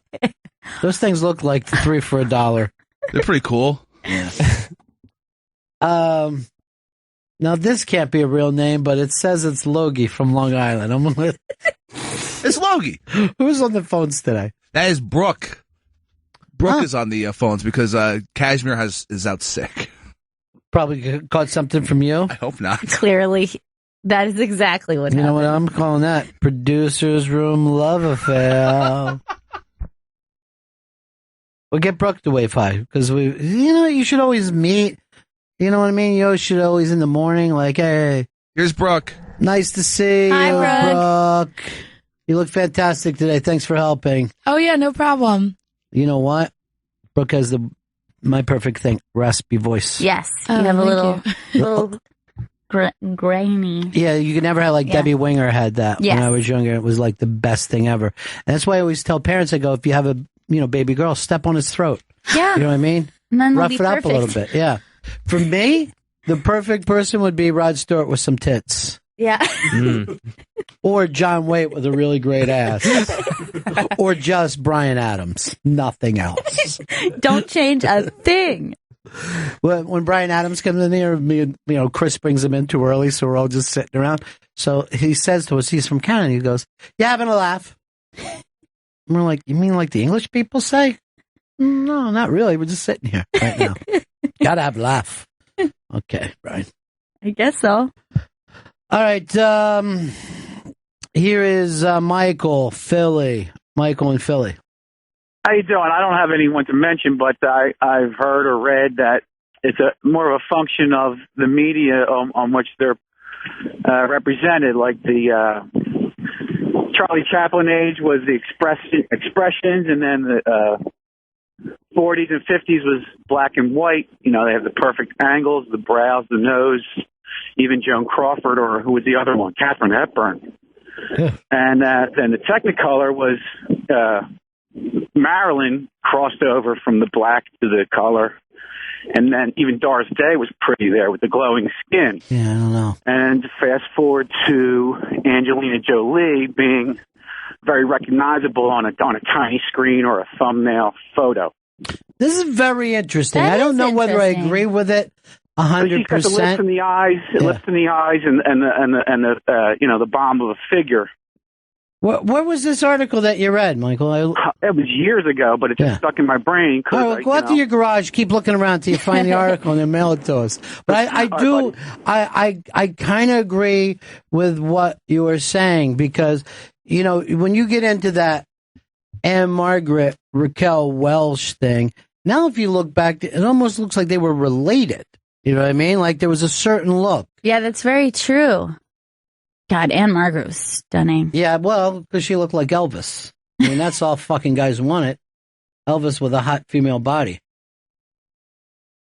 That's not Anne Margaret, that's Raquel Welch. Which, now if you look at it, you see girls with a lot bigger breasts, and those were like considered enormous breasts at the time. Anne Margaret had a really hourglass body, but, you know, the face worked. Yes, she worked it too. Here's like she knew else. how to be like flirtatious with like a bat of the eyelashes. She had that down very well. And she was also, this is a weird thing about her, she was Swedish without looking Swedish, right? Like the standard Swedish thing. But go back to that picture, look at her face. That's fucking Elvis Presley's face, man. Yeah, I guess I never really thought about it. But yeah, you're right. There's something very similar about her features, even maybe like her like bedroom eyes kind of thing that's going on there. Dude, when you see, I think it's Viva Las Vegas they're in, and it looks like Elvis making out with his own twin. And he would. Down south they do that. Elvis had a twin brother, and they think that Elvis banged him to death in the crib. What? Yeah. Because Elvis was born with a great big uncircumcised cock. Big fucking Mississippi dick down there. Never, just a fucking full turtleneck, and just crawled on his brother and just started fucking. You know, Elvis was always shaking and throwing that pelvis. Oh, yeah. Yeah, and he just destroyed that little baby with it. But, you know, that's, you know, nature and nurture, you know. Strong survive. Twin couldn't take it. Elvis actually said to Anne Margaret, he would whisper in her ear, he goes, I'm going to call you Elvis. What? Oh, yeah. In this scene, I guess I'll kiss the girl. Is that it? Or do I knock one of these guys out? What am I doing in this scene? It was always being like, hi, how are you? I'm a scuba diver. Really, are you, Elvis? Because it doesn't fucking seem like it. I dive off rocks down in Acapulco. And then I fly around Hawaii in a helicopter. Where's my motorbike? But you never see fucking Elvis just breaking out a piece and just fucking lighting up a room. That'd be awesome. That would be really funny. Funny how? Like I'm a fucking clown? No, Elvis. No, Sonny, you're the one who said that I'm funny. Like what? Funny like Red? Like Red over there? Red, do me a favor and pull your pants down. He was always making his fucking guys do shit like that. All right, now rub your ass cheeks up against Sonny. Here's Andrew, Minnesota. Hey, how's it going? Hey. What's up, man? Hello? Yeah. Oh, not much. I was just calling. Granted, I don't really, the it girls to me, they're just like bad fashion in a lot of ways, like you were talking about earlier. Yeah. Just, they look weird out of context, but I always thought Raquel Welch, honestly, is still, I would still do her. I am 1/3 her age, and I am still sexually attracted to her. Well, you know, I haven't seen her since the Seinfeld episode, so that's like what? Wasn't she on Seinfeld once? Yeah. So that's got like 25 years ago, and that's the last sighting. I'd love to see her now. All right, Logie from Long Island is called back. Logie. Ronnie, how you doing? Good, man. A great blast from the past. She was hot for like maybe a year and a half in the early 80s. Pia Zadora. That's a hilarious name. Pia Zadora. Zadora. She was married to an elderly man who kind of bought these movies and put her in it. And they were like considered like really awful movies. And then he bought her a Golden Globe and everybody went fucking crazy when she got the Golden Globe. But she definitely has that baby face. Like, she looks very young. Yeah. And the guy that she was with was like some older Israel guy, you know, Israeli. Put P in the movie. Fuck. You know, he's like one of those guys, like you go to his office and it's him in his boxer shorts, and he's smoking a giant cigar. Then in the middle of the meeting, he just starts going into the bathroom with the door open, taking a shit in front of you. I'm like, okay. All right, well, she's in. She was actually in a kids movie back in the 60s, too, like years and years before. But these movies that she did, a lot of it had her running around and into another older guy's arms. And, you know what I mean? This is fucking bizarre. I don't even know if you can find them anywhere anymore. All right, we need to break here. I said we were going to break before we did this, but we broke after we did it. We get back, going to talk a little bit about My Wife Hates Me and some scary robot news. Bennington Show. Yeah, buddies. Joe, I never remember this Rejoinder music. Yeah, we have it there in the archives. Wow, you're screaming at me. Why so angry, Joe? It's aggressive. It's the Bennington Show, playing you something out of our archives. I'm Ron Bennington. There's Gail Bennington. Yo. Exciting news. If you're a long-time listener of this program, Big J's trailer is out for his new television program, What's Your Fucking Deal? That premieres March 17th on CISO, so you can watch it while drunk. But the trailer is up right now. It's up on the Interrobang, which is pretty cool. I was down for one of these. Let's just take a clip of it a little bit. Single ladies in here, are there any? One. Who were you here with? My friend right here. Your buddy. My buddy. Oh, that sucks. I'm sorry, dude. You're not gay, are you? Oh, so that totally sucks. When you said you were single, his dick went inside his body. Started poking at his own butthole. That's how far in his dick went. How long you been friends for? Oh, Artie. How horrible is that? Wait, so you're just friends? Yeah. For 3 or 4 years? Yeah. You are the most patient guy in New York City. He's hanging in there. He's hanging in there. Oh, the load this guy's going to shoot when it finally happens, though? Oh, he's going to blank out the fucking lamps in the room. You know he wants to hook up. You know he does. Who doesn't? Well, that was a little too cocky. Wow. I appreciate that, but that's a weird thing to say. That was Who very doesn't? entitled. Yeah, she was very entitled there. She must be a Kardashian cousin. She really is cute, though, huh? She is cute. So that's the deal. It's all crowd work. All kinds of comedians are on the show. I was down there the night Gilbert did it. It was amazing. It looks great. It was fantastic. And doesn't it look beautiful? It's a beautiful job they did, too. It looked like that in the room. Like, they took the time to set up. See how the lights are with the smoke and all? Yeah, they know it's gorgeous. how to set the room properly. And when I walked in, it was like, oh, this looks stunning. It's at the better end, right? Or was the bottom line? You can never remember. The bottom line. Are you sure? Because they said better end. Yeah, it's the better end. So, which is this great old, New York, all kinds of albums have been recorded there. Dylan played there and shit like that. Dylan and Big J, the two people. Yeah. But there's Artie who works with them. They have a very strange connection with this whole show. And you can see that they got like a real New York audience. It was very multicultural. Yeah, it looks like it. It seems like the perfect setup. A lot of times when you see comedy, done for TV. Yeah, it's too bright. And yeah, exactly. It's too bright. The audience is always lit in a strange way. This looks great. They did a beautiful job with it. What else is up on the iBank today? Cop Show Season 2 is up. That's Colin Quinn's web series. Very, very funny. Bunch of our pals are in this.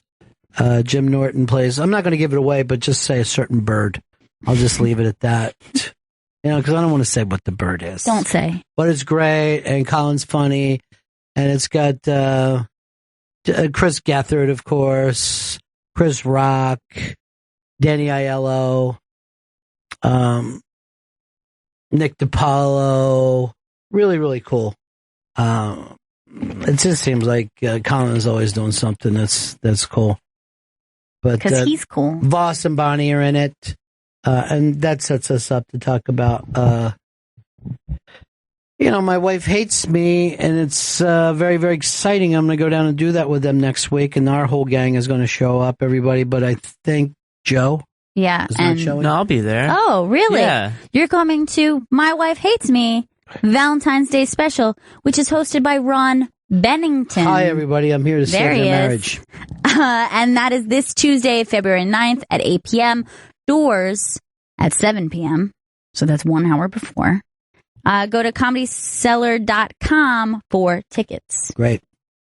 We were talking about playing there Unmasked, which we haven't played in a while. We ought to do that Friday. Done. Man, it's so great the way I can ask for something and get it. It's phenomenal. Fifth Beatle coming through. There he is. He's on top of everything. He's great. He's the fifth Beatle, but he might be my favorite Beatle. The fifth Beatle has always been my favorite. Yeah. So mysterious. Yeah. Popping in and out, getting CDs Right, not like and the stuff. first Beatle, John. There's no mystery there. It's just John. Everyone knows what's going on. See him all the time. Look, he ran away Dan ran away when he saw that there was a girl in there.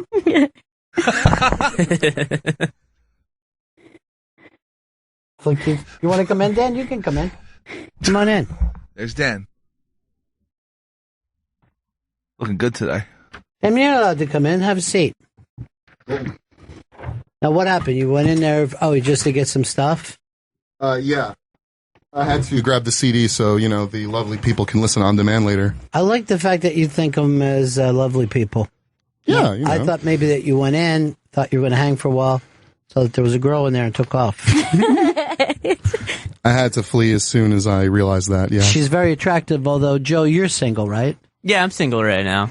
I mean, I date around, but, I'm not. What do you mean date around? Guys, girls, whatever? Everything. Whatever's available. He likes all flavors. No. Yeah, thanks for adding the flavor thing. Now, check with Brooke, see if she's single. Brooke, are you single? Yes, she is. Well, if she'd like a date, she'd like a date, we've got Dan and Joe. And Vito, you're even single, right? Yeah, I'm single. But you said you don't like to mingle? I do. I actually love mingling. He's single, and he likes a Pringle, is what he says. That's his thing, and then he'll just snap. He'll just bite down on a Pringle. So why is Brooke's very pretty, and she's got that sexy voice? Why? Maybe you should send her in here, Chris. Yes. Maybe we'll work this out before Figure it out. Comedian shows up. Because if there's one thing, there's two things I'm good at. Saving marriages like I did for Voss and Bonnie, and then getting people together with their soulmates. Yeah, you're great at it. You're a matchmaker. Matchmaker. Make me. That's what they say when Bernie Sanders is heading up on stage. They just play that. If I want a rich man. And he stomps around for a while. I would love to see him play Tevye. That would be amazing. You know what? I'd like to see anyone play it, but particularly him. Now, Brooke, why are you single? You had a bad breakup? I did, actually. With this huge jerk, but I don't really like that many people. No, I'm the same way. I don't like people either, and that's why you just get your small squad together. Yeah. And it's you against the world. What's your biggest problem with people? I don't know. A lot. Is There's it their a lot. breath? Can't stand to be around the human breath? The smell of some No. I don't know. I find a lot of people annoying. Not all people, but who annoys you here? Somebody here probably. No, I don't know any of you well enough to annoy me. That's the great thing about living in New York City, right? Like you could just be walking down the street. You don't know people. You normally think the best of them until you see them do something. They annoy me because they walk too slow. Yeah, they're talking too loud. They try to hit on you creepily. That annoys me. And what I do don't they even say know on them. the hit? Because all girls go through this in New York, right, Gail? This is true. Yes. What do they say?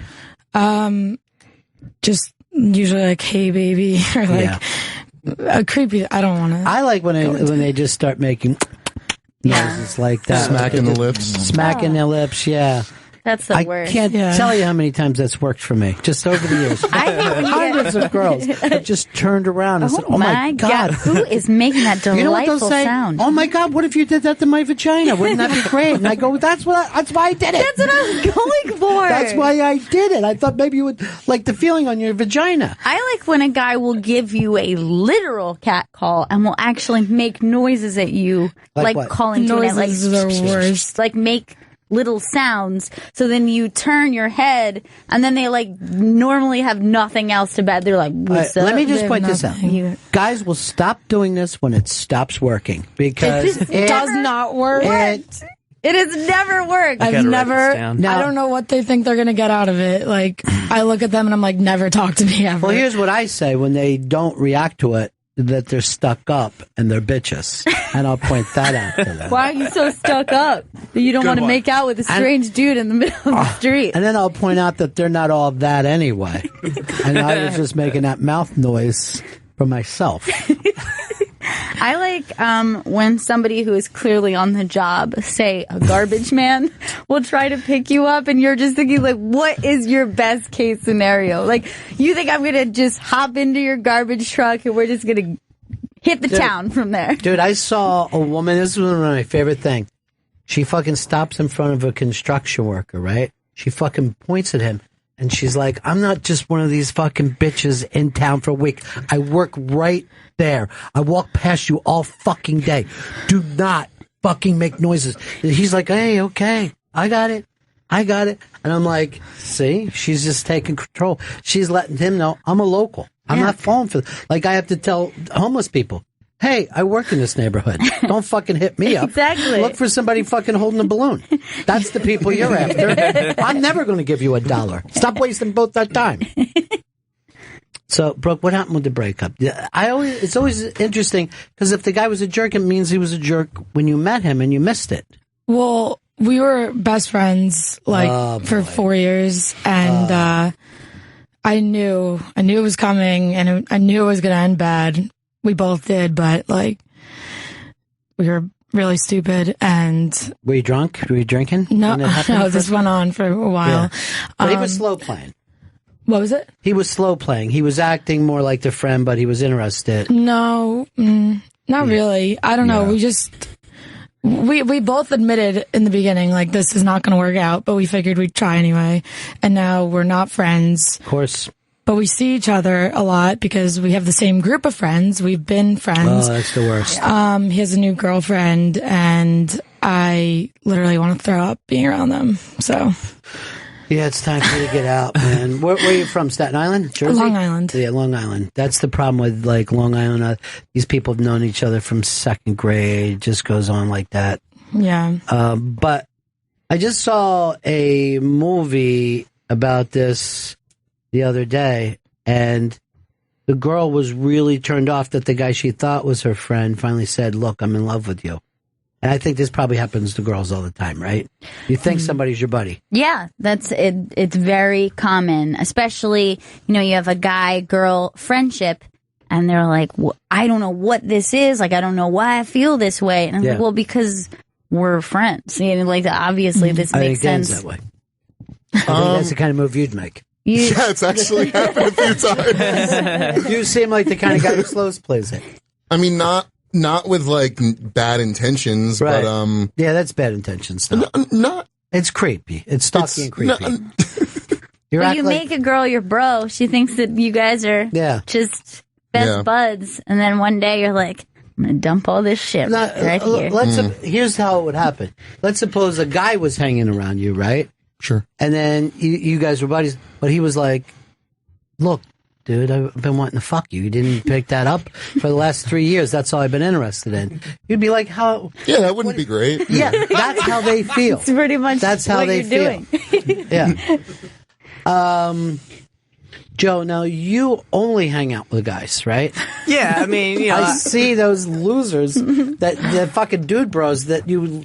Yeah, you're like fucking Marine barracks over there at your apartment. Yeah, we read Sports Illustrated, watch ESPN, hang out, do things together. In the meantime, communally. You just fucking fantasize about blowing each other. Make the fantasy real, Joe. I guess I've never You said one of it the out bros? loud. Dude, who did you call his roommate that time we were at the airport? You said there's... God damn it. It was one of the... Lucas Brothers. Yeah. Yeah, the Lucas Brothers. The Lucas Brothers. He goes, we're heading up to Montreal for the comedy thing, so you run into a lot of comedians. And he's like, hey, there's one of the Lucas Brothers. And then on the other side of the cab, Joe gets out. He's like, why is Joe with a Lucas brother? See you, Lucas Brother. Going to Montreal now. Joe's the newest Lucas brother. So now, how long has it been for you, Brooke, since you've been single? Last fall, a year. Oh. Over a year. Yeah, But I kind of like being single because I don't really like when people are just always near me. You know what? Here's what I'm going to do for you. I'm going to put you in a bubble, and I'm going to put that bubble in a jail cell, and you're going to live the rest of your life comfortably. No, I didn't say I like to be in confined spaces. Okay, I'm going to put you in a coffin, bury it in the ground. No, God. No. Oh. But we are going to do that just because we do that with all the All right, I understand. people. But you really don't like people at all. I mean, No, when you say no, single, I do. you want to be alone. No, I'm very independent, and I like jerks because they don't give me a lot of attention. I see. And I like to try to get attention, but I don't like when people. I'm sorry, I wasn't even paying attention to you. See what I'm okay. saying? See, I'm playing attention. That's nice. I think that's working out for you. Hey, wait, it's great. So you like a guy that you know you don't have to care about because No. I care about them. I don't know. You want a I'm cat. really you want a cat. No, to come no in and cats. out. No cats. But a guy with a cat personality, not a dog personality. No, I don't really know about that. Well, you know how a cat doesn't give a fuck about its owner. I And guess. a dog is like at the door. Yeah, they want your Can't believe you're attention. back. Yeah. This is so great. You came home. Or a cat, you're like, I can't find the cat. I don't know whether it got out or I'm supposed to feed it. Yeah, I guess that's And it just it. shows up. Yeah. I like mystery. Yeah. Would you say you're a cat or a dog? I don't think you stand a shot here, dude. I think you're. What do you, Ron? What do you think? I think you're a big Saint Bernard puppy. Big paws. You just run around the house and you slip on the hardwood floor and you knock things over. Yeah. That's accurate. Well, unfortunately, Chris Stanley's probably a cat. He's a Call me a cat. cat man. Yeah, Catman do. He's a cat I want to throw in the pool. No! He's a cat man. What's Joe? Well, I'll tell you what I think. I think Joe's a homosexual. Wait, what are those? I think I start out a cat, but then I become a dog too quickly, and that's my You're a cat problem. dog. I'm a cat dog. Yeah. Wait, so at first you act like you don't care, but then if someone likes you, you like them. Then I like them. Yeah. Jade says. Oh no. That thing should be fucking Joe says. Joe Yeah. says. I That's want me. them if they want me. That's my life. Yeah. Vito, he wants to be a cat. He's a dog. He's a dog. Yeah. I feel like I'm a hybrid. No, you're not. That's Joe's bit. No, he turns into one. I think I have the best of both worlds, like Miley Cyrus. How What? does she Wait, have did that- both? What? What? Wait, she didn't say she likes stupid guys. So that's not going to work for you. Stupid guys don't pay attention, so Right. so see, she just said it's true. So we're already making chemistry right now. Oh yeah. Chemistry Not like together. Vito cares though. Make it. I don't fucking care if we have chemistry, so it doesn't matter. Oh, Good play. He tries to play hard Yeah, to is get. that where you're going with that? Well, she said she doesn't. She said she doesn't like when you have chemistry. Yeah. well, no, not chemistry. Just I don't like a lot of attention. Oh, You don't like guys that pay attention to you.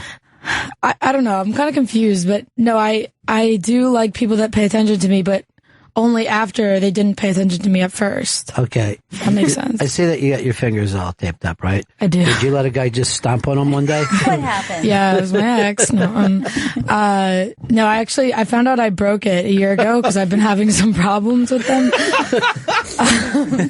So I was told to tape him because my pinky is like in a lot of pain lately, and it turns out I broke it last year, and I didn't know, so it never healed. It seems to me like you're 2 mistakes away from being homeless. I mean, this is not working. Your life isn't working. It's not. Yeah. It's definitely going downhill fast. Well, it can always get worse. Jeffrey Gurian, you're on the line. How are you, sir? I'm good. How you doing? We're good, Jeffrey. Hi, Jeffrey. The whole team's there. Hey, Gail, how are you, honey? Doing good. Are you back in New York? I am. I am back, and it's nice. It's nice to hear that it was in Florida, man. It was raining days straight. There was a tornado watch while I was down there, so it was perfect timing. Did you watch it? Well, you know, I never told anybody. Jeffrey Gurian's a storm chaser. Yes. And, You are? yeah. That sounds so exciting. Yeah, he just puts on Van Halen music and goes out and runs He's after extreme. them. I was looking up and I saw that you went to another celebrity funeral. Abe Vigoda. He finally did actually pass away. Yeah, what a nice man. Now, I'm here with all these young people. Do any of you guys know who Abe Vigoda is? The Godfather. From The Godfather. If they saw him, he was Tessio in The Godfather. If they saw Tessio. his face, they'd know him. Everybody would recognize him. Dude, when he said in The Godfather, when he's like, oh, the guy who comes up and asks for the deal. And then when it was Tessio, it broke my heart. I actually yelled, not Tessio. Yeah, that was a sad moment. He is like, for old time's sake. Yeah, there ain't no old time's sake, Tessio. You fucked up. Fuck you, Tessio. Yeah, you were going to kill me a minute ago. Now I'm going to think about old times. You think about old times. Why dig a fucking hole for you? Cut your crotch off. But it was a fun funeral, huh? It was interesting. You know, Jeffrey Ross got up and spoke, and Gilbert got up and yelled. He did his usual, but he stayed clean, which was cool. But everybody was laughing at the funeral? Yeah, a lot of people were. Well, you know why? Because they had been saying that Abe was dead for the last 20 years. There was a rumor that went around, I think sometime in the 80s, that he had died. And so at every Friars roast, Abe would show up, and they'd say, it's a shame that Abe Vigoda couldn't be here. And he was sitting right there. It's really cute. And so he got used to people saying that he was dead. And I don't know if it was because he looked that way. He had that certain look, like an unhealthy look. Well, he was like 91 when he died, but even back in the 70s, he looked. They were doing old jokes about him. Yeah, that's so he would have been in his been 50s, and people were doing old man jokes about him. Exactly. He always looked the same. He never really aged, but he looked like an older person, even years ago. And Jeffrey looked at the coffin, and he said, Abe, you look great. So people were laughing, and Gilbert got up and did his usual. I would have yelled out, but it's my father. I'm not laughing right now. Well, his daughter was there, Carol. His daughter was there, and she never married? She must have married because there were kids there. She wasn't with a husband. No, but out of wedlock, maybe. I don't know. Yeah, I mean, that's their business. But there were grandchildren and great-grandchildren. And, and, it was how am I going to say, it's a nice event, but it was Mayor Dinkins, ex-Mayor Dinkins came in. No, he just got made mayor again. He's the new mayor, yeah, exactly. And he came in on a walker, and he's actually running. He wants to run for mayor. He's under the banner of bringing porn back to Times Square. He's got my vote. I'll bring porn back to Times Square. Make New York great again. I thought you said that he wanted to bring it back into the schools. Into the school system. What? There hasn't been porn in the schools for a while. Ugh. Horrible. All right. That's what I thought you said. I would never say that. No, I'm no ped. I thought you said that. No. So things were cool. And then I went to the Impractical Jokers thing. Oh, yeah, they had the big Radio City. That was crazy. Yeah. Those guys are nuts, man. They do stuff. And, I found myself laughing out loud even when I didn't want to. Why wouldn't you want to? Because I don't laugh out loud. I keep everything to myself. I don't usually.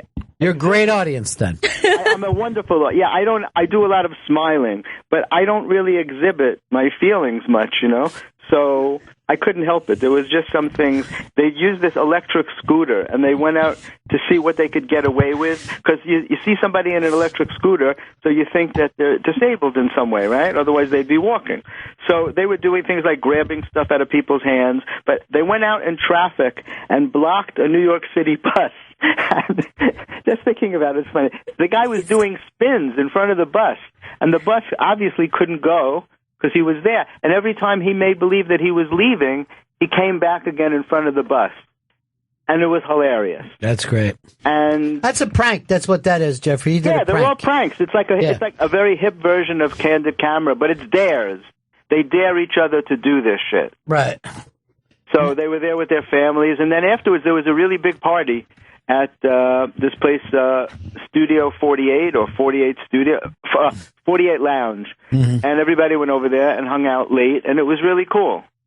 And I invited Chris, but he was way too far away. Let's face it, you and Chris are never going to do the Scope thing together. Yes, we will. We will. It's It was 3 just- months. It was a sudden. It's 3 months. It was a sudden thing when I invited him, and he was far away. I know, He but this wasn't should have happened by now. I think Vito should be the guy that goes out with you. Oh my God. Dude, let's do it. I'm up for it, but I know that Vito can't do it. I have to do it. Because Joe's not he's not a joiner. Chris is, for 3 months, he hasn't been up for this. Yeah. I think we give Vito the chance. Then you're agreeing, or? Joe shot stuff with me Okay, in that's Montreal. great. Joe Bro- was wait, good on the red carpet. Hold on, let me check with Brooke. Brooke? Yep, I guess Vito's the one. Okay, Vito, looks like you got it. Yeah! Jump around! I'm excited. Now you guys will be going to comedy clubs, and you enjoy going to comedy clubs anyway, right? I do. I go every week. He always tells me who's the hot young comic. He's out there. He'll stop me and like, Ron, you've got to get this guy on the show. And I'm like, okay. And then he'll start and tell me every joke that the person said. Vito is like a young Jeffrey Gurian in He's many like ways. a young fucking recorder is what he is. Vito, are you a good scoper? I think I'm a great scoper. You know, he was supposed to do his cigarette show. It's never happened. That's something that we greenlit a while ago. It's never happened. So he'll be the scope bro, banging around with Jeffrey Gurian, jumping around as you will. I love it. I'm up for it. Vito, you up for it? I hate it. Yeah, I'm really up for it. Let's pick a date. Okay. And Chris can come with us if he's free. No, he's out. I want to be a single Chris, scope I'm bro asking too. you if our guest is here. Yes, he is. Well, then why am I, going on like this? All right, Jeffrey, I got to go to break here, okay? Okay, guys, I'll see you soon. Bye, Jeffrey. Bye, everybody. Jeffrey. Take care. See ya. Bye. Take care. We got a Bye, break, Jeffrey. Chris? Yes, we do. We're going to break, and we're going to be back with Todd Barry. Todd Barry's coming up next. You're going to be able to see him at the Just for Laughs Northwest, February 25th through 27th in Vancouver. It's a beautiful time of the year to go to Vancouver, especially if you don't ski. ToddBarry.com for tickets. Todd Barry podcast available on iTunes. And his new special, Todd Barry, the Crowd Work Tour, is still available on Netflix. We'll be right back. It's Bennington. Welcome back to Bennington. We've got Todd Barry in studio. Thank you. Todd's performing at Just for Laughs Northwest February 25th through the 27th in Vancouver, Canada. Go to toddbarry.com for tickets and additional dates. The Todd Barry podcast is available on iTunes, and Todd's special, Todd Barry, the Crowd Work Tour, is available on Netflix. You got all of them. That's a man with a full schedule right there. This is Todd Barry. A lot. You know what I like to going into Western Canada in late February. I know. There was a time where I Beautiful. kept getting booked in Chicago, like in February, and I was like, when do I get to say, don't put me anywhere cold in February? But I like Vancouver, but it's going to be cold, right? It is a beautiful place, and I guess if you ski, that would be the perfect time. Yeah, I've never skied in my life. Any outdoor activities? You seem like an indoor guy. I walk around. Is that kind of I do. It's A to B. I don't. Yeah. It's not really something you can talk about. Though. I get up and I walk around a bit. But You go from one place to the other, but you're not hiking. yeah, I mean skiing. If I just think it's too late in my life to die skiing. There should be a thing of not for you, by the way. And they always say, even when you catch a wave at the beach, body surfing, 40, you have to stop. Because if you ever get thrown into the sand, like a lot of times you'll come off the top of the wave into the sand head first, it's much easier to be paralyzed after the age of 40. If you're surfing?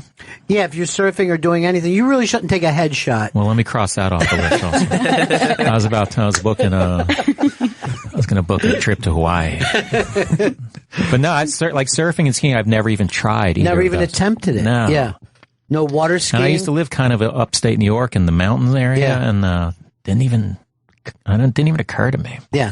I'm going to even say this. As we sit here, I can't imagine Todd Berry riding a bike. I'm going to even go that far. Well, I can ride a bike, but it has been so long that I would actually be nervous about getting on a bike. Even though, Need the a old refresher? saying about... Need a refresher course? Yeah, I would have to be like in an empty, deserted parking lot with training wheels, the whole thing.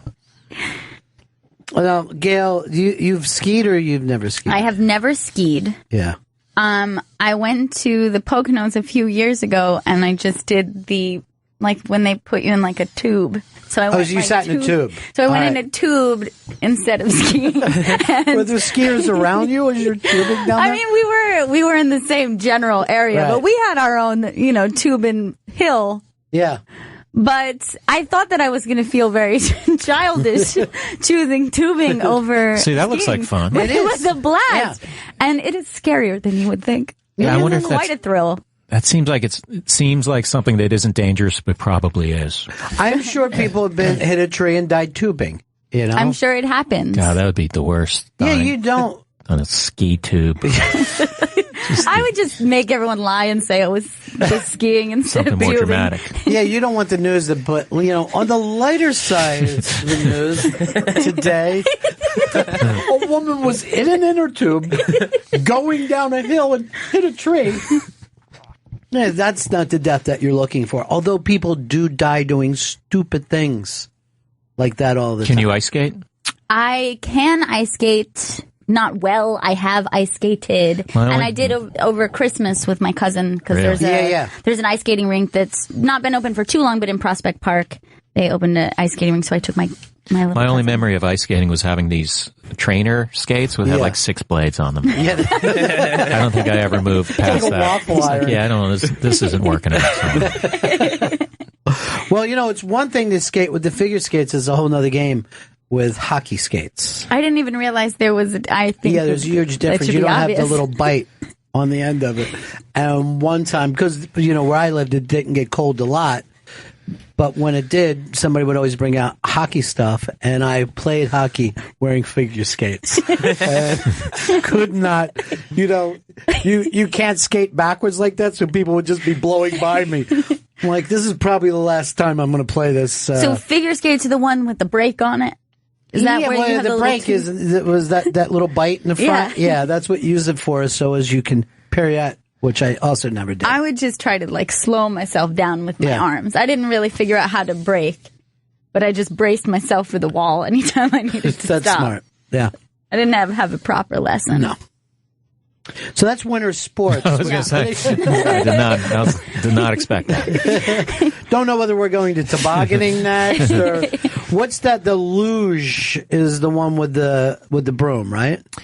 No, that's curling. That's curling. Luge is the really intense sledding, I believe. Yeah, okay. A little more intense than curling. I don't want to confuse those. I'm here to luge. You're not ready for this. The curling, I think I'd be good at pushing the thing. I'd do great at the sweeping, I think. That's where I would. Well, yeah, your house is immaculate. I go, you guys have been playing just luge and curling in the house here? It's fantastic.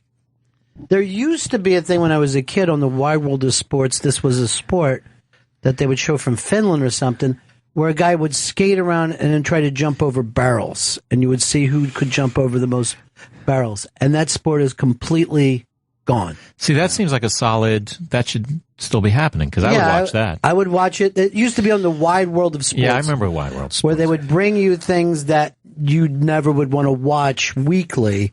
And they were basically, the show was, can you believe these people do this in other countries? But now everybody does the same thing.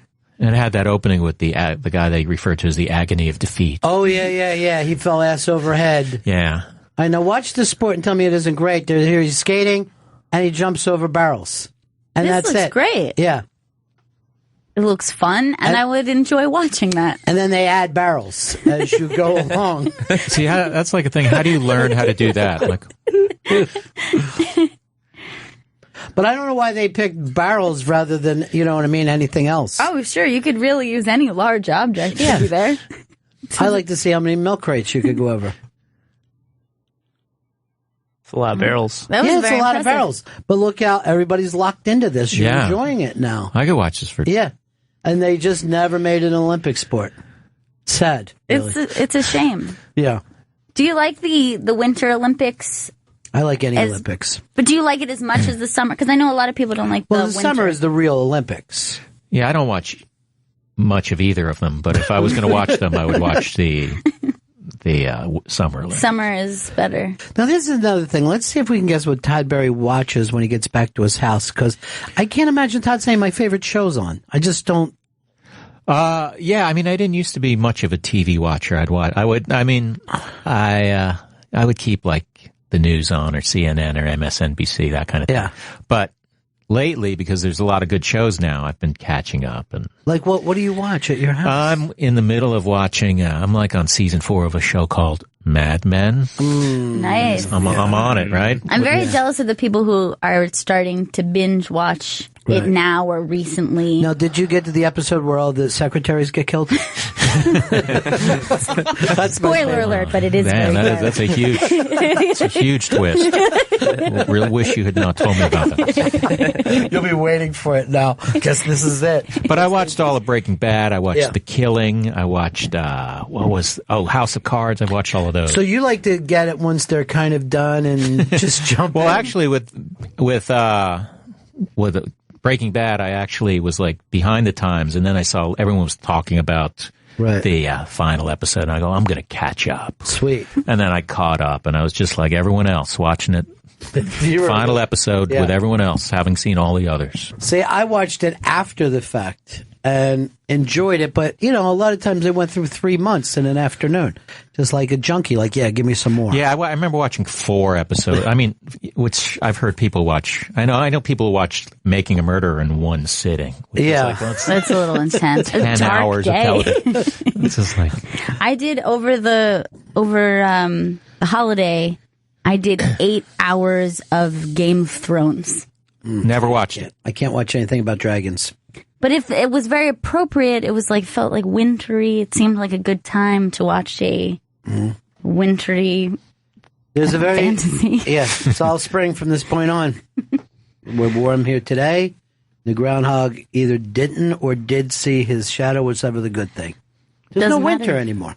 Doesn't matter what he saw. It's already happening. It's already spring out there. Well, I saw Neil deGrasse Tyson said that he believes that Earth is out of its orbit and we're getting dangerously close to the sun and probably going to crash into it within the next 2 years. I believe him. Yeah, it's nerve-wracking.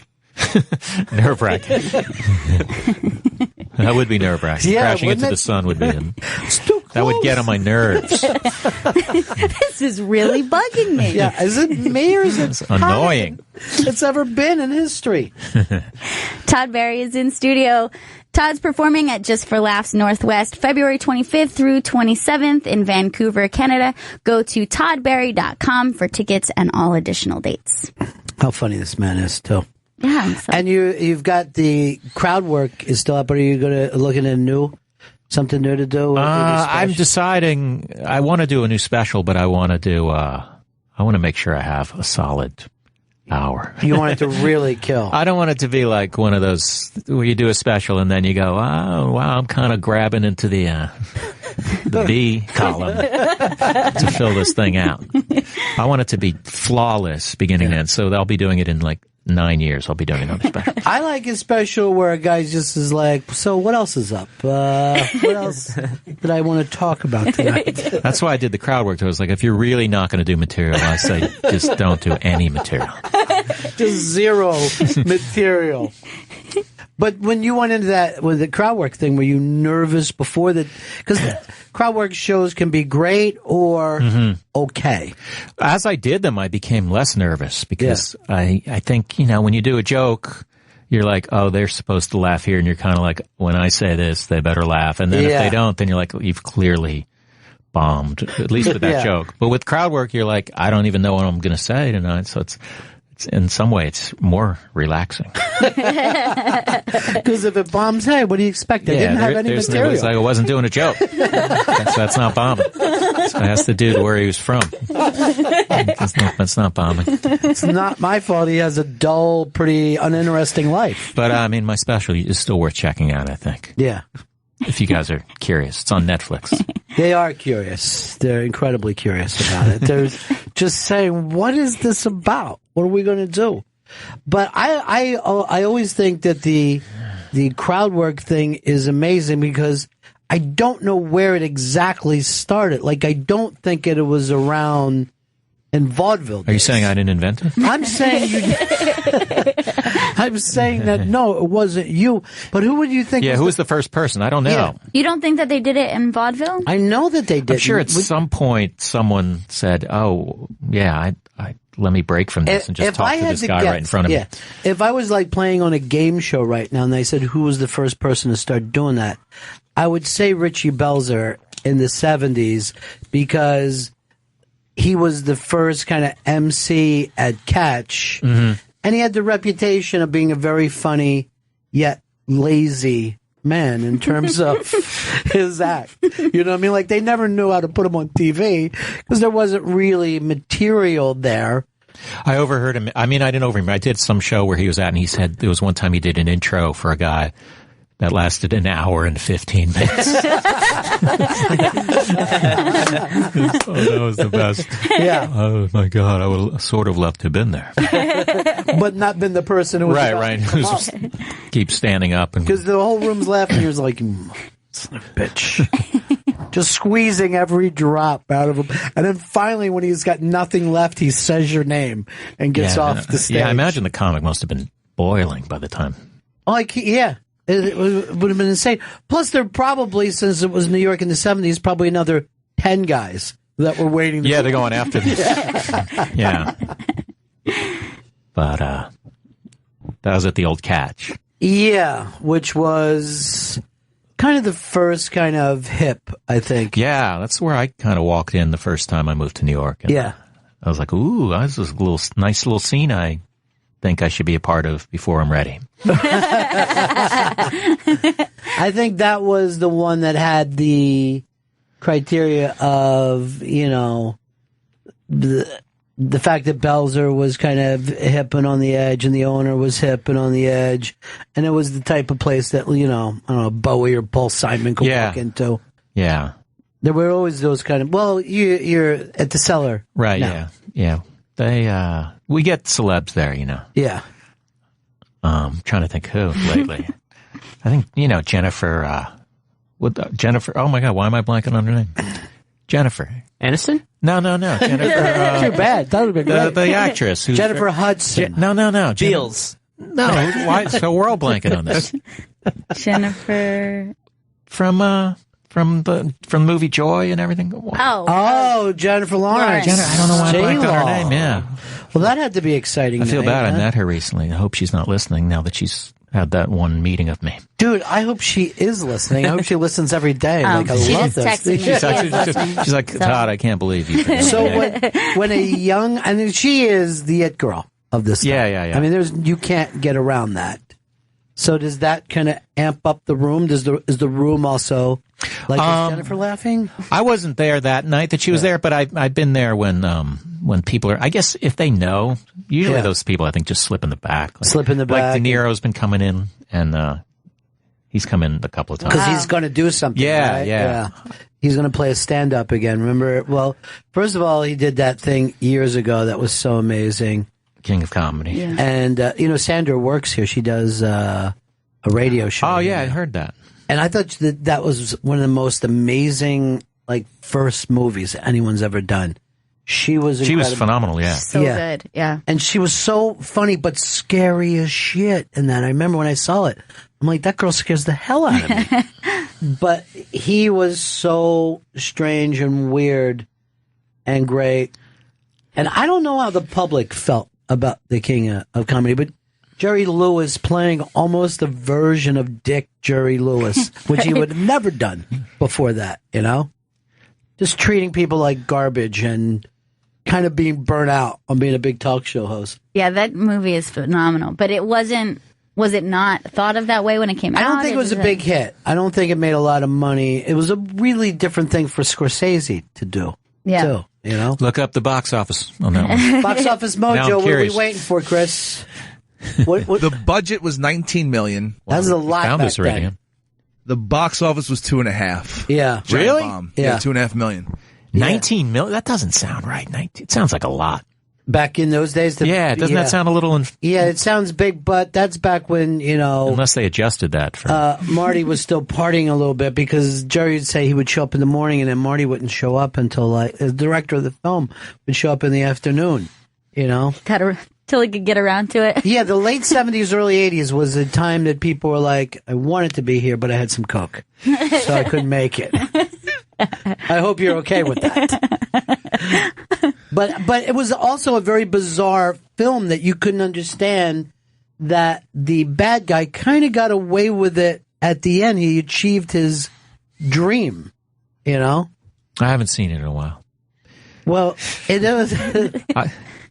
I forget movies like 4 minutes out of the theater, and that's even if I love the movie. You actually said to Jennifer Lawrence, I felt so bad when you died as Katniss. Now, something happened at the end of that movie. What was it? I have that even more so with books, which is even more heartbreaking because of the amount of time you spend with a book. Yeah. You could be reading a book for weeks if you're taking your time with it, and then...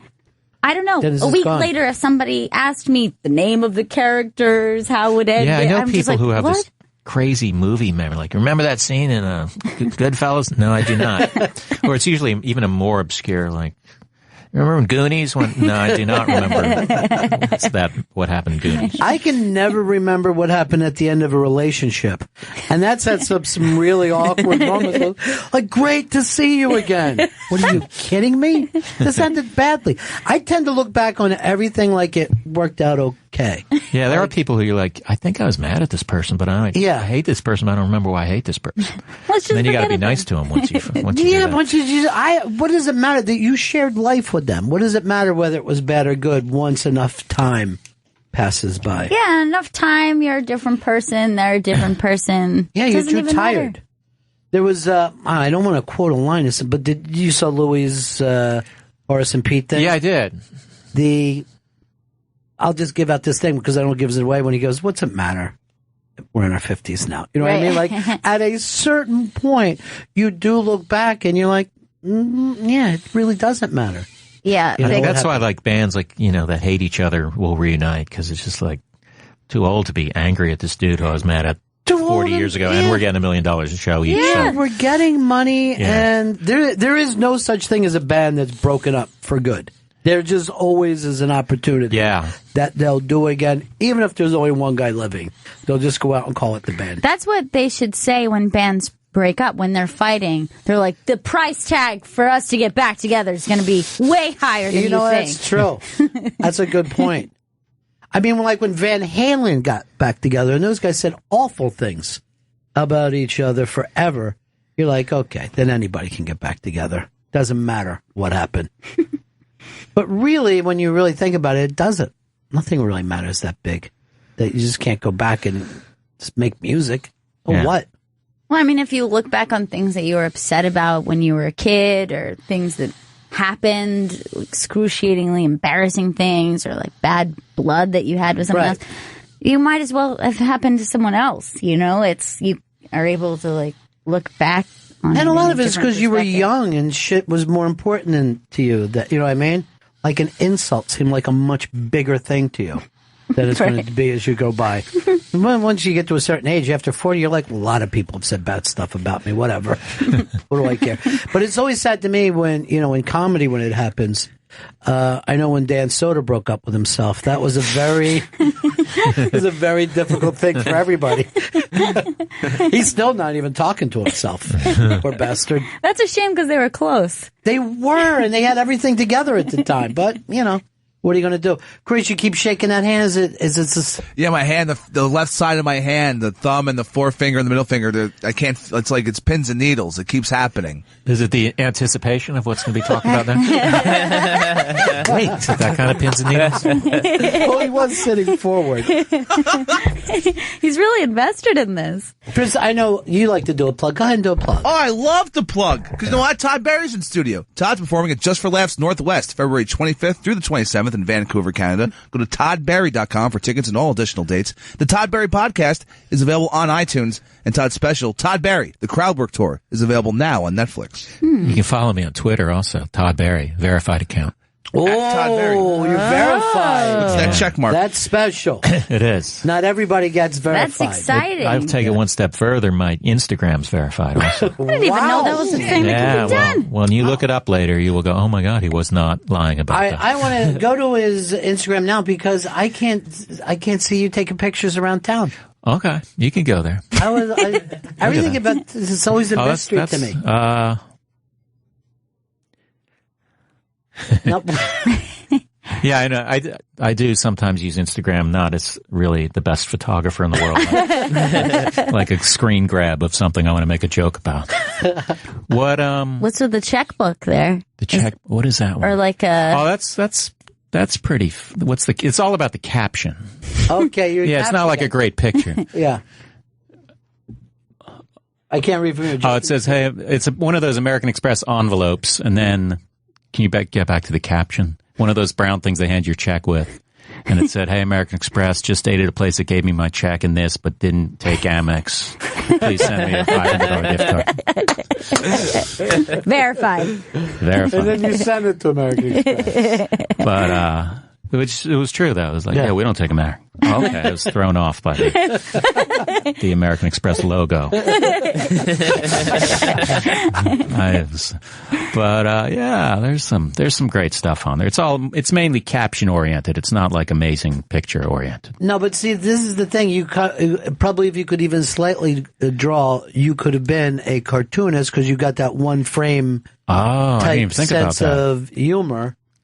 I didn't even think about that. That was like basically what people did. Like you'd be a political cartoonist as long as you could draw one frame. Never had to be that good, right to bits under. And then you had the guy from the Far Side who was amazingly large career, and he was a gag writer, really. Yeah, it was just usually one joke with one elaborate premise. Usually. Yeah, one joke, and you could see like a lot of people could draw that good. You know, it's not like, oh my God, let me just stare at this cartoon work that he's done. It's fabulous. Was that your favorite cartoon? Yeah, I think so. You know, I mean, I didn't wait on the porch for the paper to hit, but you know, I mean, I would have seen you as a Kathy guy. I remember Nancy was a good one. I remember Nancy. Nancy, that was Nancy and Sluggo? No, I think it was just one called Nancy, wasn't there? I don't know. Nancy. This is about an effeminate boy. Yeah, Nancy. Yeah, that was her boyfriend. Oh, Sluggo. was it? Oh, okay. Yeah.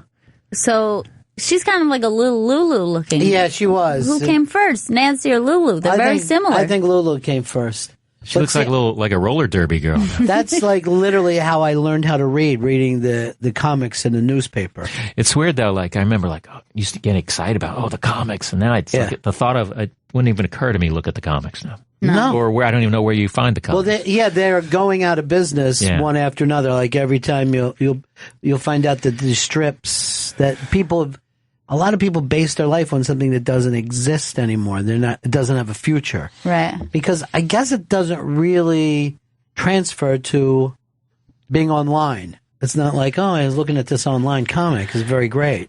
But even when you were a kid, because I remember the feeling of being very excited, getting that section of the newspaper, being excited that you could take the newspaper out and look at them. But I don't think I was like laugh out loud. No, funny. I don't think they were. I don't know why. Yeah, there weren't many it was a very comic exciting thing to get it. Yeah. But it's not like you were enjoying it so much. Yeah. It was more the anticipation. Well, it beat the rest of the paper, that's for sure. You had something that you could look at. Yeah, and it took you 30 seconds to read. Just check this out at the breakfast table. What's that? You put Lulu was first? Lulu was launched in 1935. And Wow. Nancy was 1938. So 1938, and that thing had a run of 50 years. That's insane. Yeah. Most of those things that you saw, like Gasoline Alley and all started years before. You had to get up Charlie, when he did Snoopy, right? That was with Charlie Brown. That was a big pump. Right. And then you had to go to Dilbert, I think, before I got. Yeah, I'm a big fan of Dilbert. I really like Dilbert. I didn't care for that family circus, though. Did not get it. Did not understand it. Was always looking at it as a child and just feeling like this is confusing on purpose. Their jokes never meant anything to me. They were just weird. All right, read this joke for us, Joe. Big toes don't like flip-flops because it separates them from their friends. See, that's, yeah. Although the kid's pointing down pointing to her feet. Well, something you didn't know about this. Seriously, that part I did like. All right, let's go through this one. All right, it's a little boy and his mom.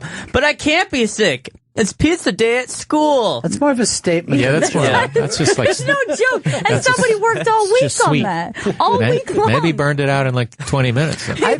I bet later, too, that you'll see another one that says, but I can't be sick. It's hot dog day at school. You're like 10 years apart. You forget. Write that down. Just move that one in. And then he's like, all right, let's go to the mall. Finished. It's like when you write a tweet and you're like, I think I tweeted this exact thing 6 months ago. No one's going to notice. Well, didn't somebody even get accused of stealing tweets? There was well, there was that one guy who was cutting and pasting Instagram posts and Fat Jewish. Yeah. And he makes money somehow. Yeah, I don't know how he did make money doing that, but he still makes money doing it. Yeah, he's sponsors or I don't. So people will pay, products will pay him here's $50,000. Make a Instagram post for us and get likes. A beef jerky place did it for him.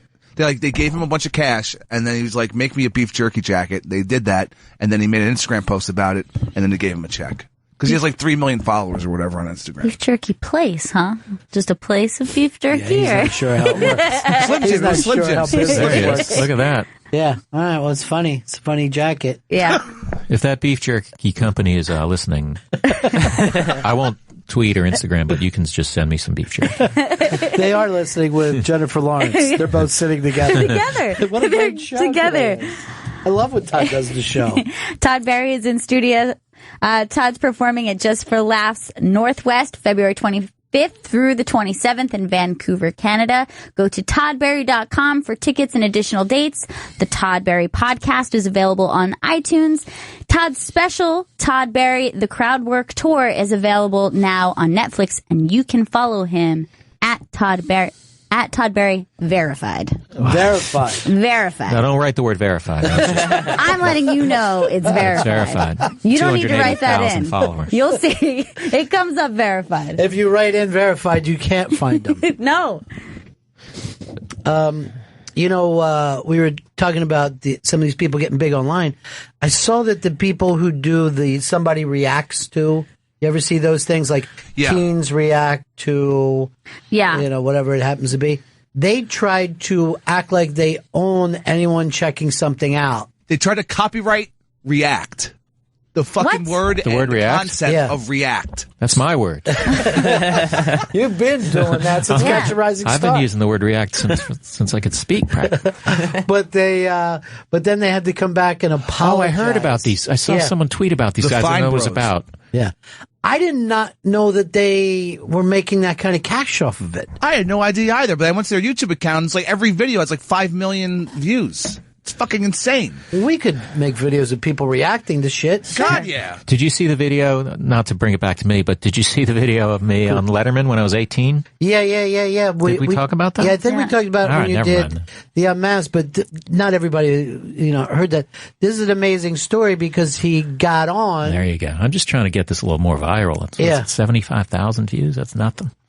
All right, let's bring up the audio. Tamarack, Florida. Here's the situation. I do an unbelievable impression of Paul Schaefer. Here are the options. A, fly me to New York, pay for everything, and I'll do the impression on your show. Yeah, right. Or call me, and I'll do it over the phone. So go ahead, Dave. Pick either A or B. Either way, I'm sure it will turn out to be a real Nifty gig. It was a tough choice, Todd, but I've selected option B. Let's call this... we're calling somewhere in Florida, the 305 area code. I hope I'm dialing correctly. And this man, Paul, is going to do an impression of you. Has anyone ever done this? No, this is going to be a first. Yeah. Okay, Todd Berry, apparently a man with a lot of time on his hands. Doing soon an impression of our own musical director, Mr. Paul Schaefer. We're waiting for that first... Hello? Well, hello, Todd. How are you? Is this Todd? Yes, Todd. My name is David Letterman. I'm calling from New York City. How are you, sir? I'm all right. Where are you now, Todd?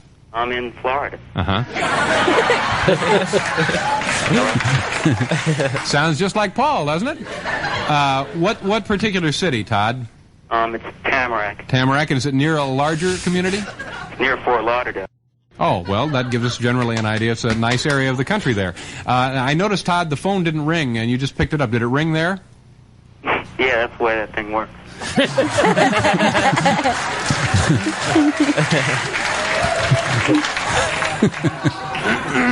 Gee, Todd, I'd love to go on talking with you, but I understand you do an impression of Mr. Paul Schaefer. It's unreal, Dave. Okay. Yeah, Dave. It's unreal, Dave. I mean, it's cuckoo groovy, Dave. I mean, I'm peaking right now, Dave. I mean, is it nutty in here, or is it just me, Dave? Back to you, Dave. Okay, thank you very much. Very nice, Todd. Thank you.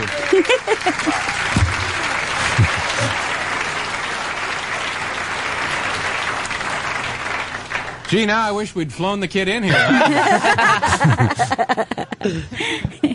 So did you know that he's calling? Did they call ahead and say? Yeah, they did. Yeah. They called, and then I got bumped. They were like, oh, we don't have time to do this. And my parents took me to TGI Fridays to smooth things over. And then, a few days later, they called and said, hey, okay, we're gonna do it now this week. And then just be by the phone at this hour, whatever. So you were just locked into Dave and his personality. I think that, I don't remember when his show went on the air, but it's got to be pretty early, Yeah, right? that was pretty, I actually went and saw his morning show. He used to have a morning show. Yeah. When I was in New York visiting once, and we saw that. Yeah, that only lasted 10 months. That one did not that was last a great long. show. That was just a weird, he had guests that were just obscure, and he'd have someone on the entire week. I'm trying to think. I watched Andy do this show, and he tried to have something on his mouth, like he acted like he had herpes or something on his mouth. But then under the lights, it started to melt down, and it was just the weirdest thing. And there would be this was housewife time of the day. It was a live show too, if I remember. Yeah, nobody was getting it at all, and it was just fucking amazing. It was just hilarious. It was a weird 10 a.m. show. That's for sure. But that show that he did at night, when this came on in the early 80s, we just, it was the strangest, coolest thing ever. And I remember being crazy about it every night, Yeah, it was definitely different. Well, we were talking about Sandra Bernhard. She used to be like a regular guest and was just hilarious. Fran Lebowitz used to do the show. It was like people that didn't have a movie coming out. It was just people coming in to be weird and funny with Dave. But there you are as a kid, and you kind of have the same delivery. Yeah, I listening to that, I was sort of because I hadn't listened to it in a while. Then when I put it online, I was like, oh man, I'm kind of the same exact person. Yeah, I haven't changed one bit. Not the personal growth we hope to see in a performer. But I regret that I didn't try hard enough to let him know about that I did this. Yeah, but I don't know that he would have been able, because I ended up doing the show. Some guy on YouTube commented, because he claimed that I never did Letterman. Right. So I found this website that listed every lineup ever. And I found mine, and then I just chose not to write back to the guy. But that's not really a story. So delete that when you're, delete that now. But a lot of times stories end with, and I didn't go through with it. But it was just funny. He's like, but you never really ended up on there. It's like, well, if you go on Google for 3 minutes, and you can find out that I was on there. Yeah. But that's just, Oh, internet trolls, man. Do you have a lot of trouble with the internet? No, I mean, I get, everyone gets a little bit of that, but I try to just ignore it. Well, since I'm not on the internet, I never get any. Oh, you're never on? I just, I leave it on here. We have the show thing, but You don't run that.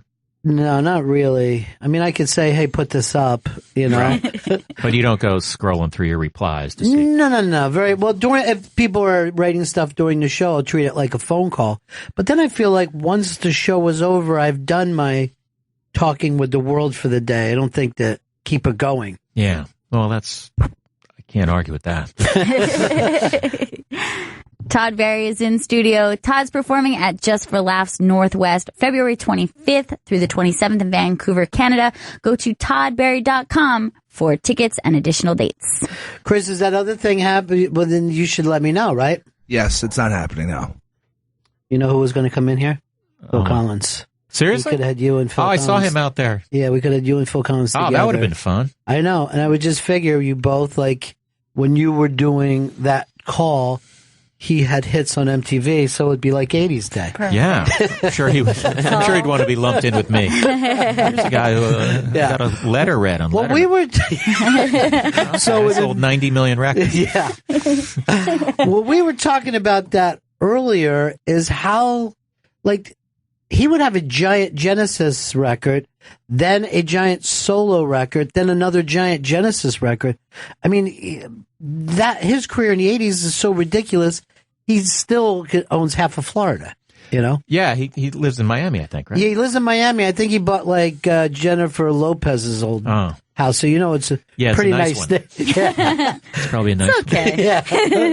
Plenty of room and the view's terrific. But I did see him out there. I was watching the interview because I got here early, and he was very gracious about. He seemed like people in the audience were asking him questions, and there was like 5 different variations of the exact question, and he never once said, "Didn't I just fucking answer that?" See, that's what that's what we do with our town halls, where we bring these in and we let our subscribers ask questions, and while they're asking, the talent just fucking cringes in the back. Because a lot of times when you say, okay, you can ask this person anything, instead of asking something, they'll just tell you a lot about themselves. Right. Yeah. And the person will just drone on. Well, and you on. always know it's a problem when you're at any type of performance or interview and they open it up to questions to the audience and it starts, well, this isn't so much a question as, and you're That's like, me plugging my okay, own here we go. That's a nice we house, are in huh? trouble. Yeah, it's a nice crib. It's okay. It's too big, that house, though. Yeah, it's crazy. Well, half of that would be archways. plenty. Yeah. He has a kid, so he needs... Kid does need it, that wing. Right there. Yeah. That's 9,000 square foot wing. Wow. Yeah, and as you know, in Florida, imagine with the air conditioning. Oh my God! Alone on and a like, place. how many housekeepers do you have in the building? It must be like 6 people. Yeah, constantly cleaning that. Or just fighting back the jungle that would grow next to a large house like that. You're It's just not you worth it. and gardeners all the time at that place. He just put up a picture of a koi pond that's bigger than my entire apartment. Right. So his goldfish live better than I do. They get big. Now, the person that was sitting next to him and interviewing him, this will give you he was also from the 80s. You recognize Mark Goodman, yeah. That's very good. A lot of people don't recognize him with his haircut. I think he follows me on Twitter. I don't know how I knew that. Well, because I keep a close monitor. I monitor which celebs. Bing Goodman and Martha Quinn followed me for a while, then unfollowed me. Well, I think it's because I never refollowed her back. You fair should enough. have. Fair enough. She seems cool. She's very cool, and whenever I hear her on the 80s channel, makes my day. Yeah. I've never hear her have a bad show or be in a bad attitude. I never hear Martha Quinn be like, I really don't feel like doing this show today. Yeah. And I'm like, well, why do I say I don't feel like Does she doing have a it? show here? Yeah, she does. I'll go get in her face about unfollowing me. What happened? Just because I never followed you back. Martha will come around. Todd Barry was just screaming at me a couple moments ago. Was he your guest? I better follow him. And I'll be like, wait, Todd Barry from Letterman in 1982? The guy who does the Paul Schaefer impression? I was in The Wrestler also. You were the guy that the wrestler didn't like. You were mean to the wrestler. I'd say I was one of a few people he didn't. Yeah. I was his boss, but we don't have to talk about the wrestler. Unless you want to. No. They're making Wrestler 2 as we speak. Are you joking? Yes. Okay. I was getting all angry. Where's my fucking call? Yeah, I would have heard about that. But I remember once Rich Jetty was doing my show, and somebody called up and says there's a mask. They were talking about making the Mask 2, and he was in the mask with Jim Carrey, and he was just fucking immediately pissed. What did you just say? So now whenever I have the chance to drop in, I hear they're doing the second of those with anyone. I sort of knew you were joking, but there was part of me like, oh, fuck. Shit, I'd be perfect for that. All right, we got to wrap this up. It's always great to see you, buddy. We should point out you saw my first ever stand-up set ever. It is true. The first time that he ever came in and did stand-up, you were headlining. I was there. That is and cool. Can I just tell you something? There was a skylight in the place, and I saw this beam come down as if from heaven.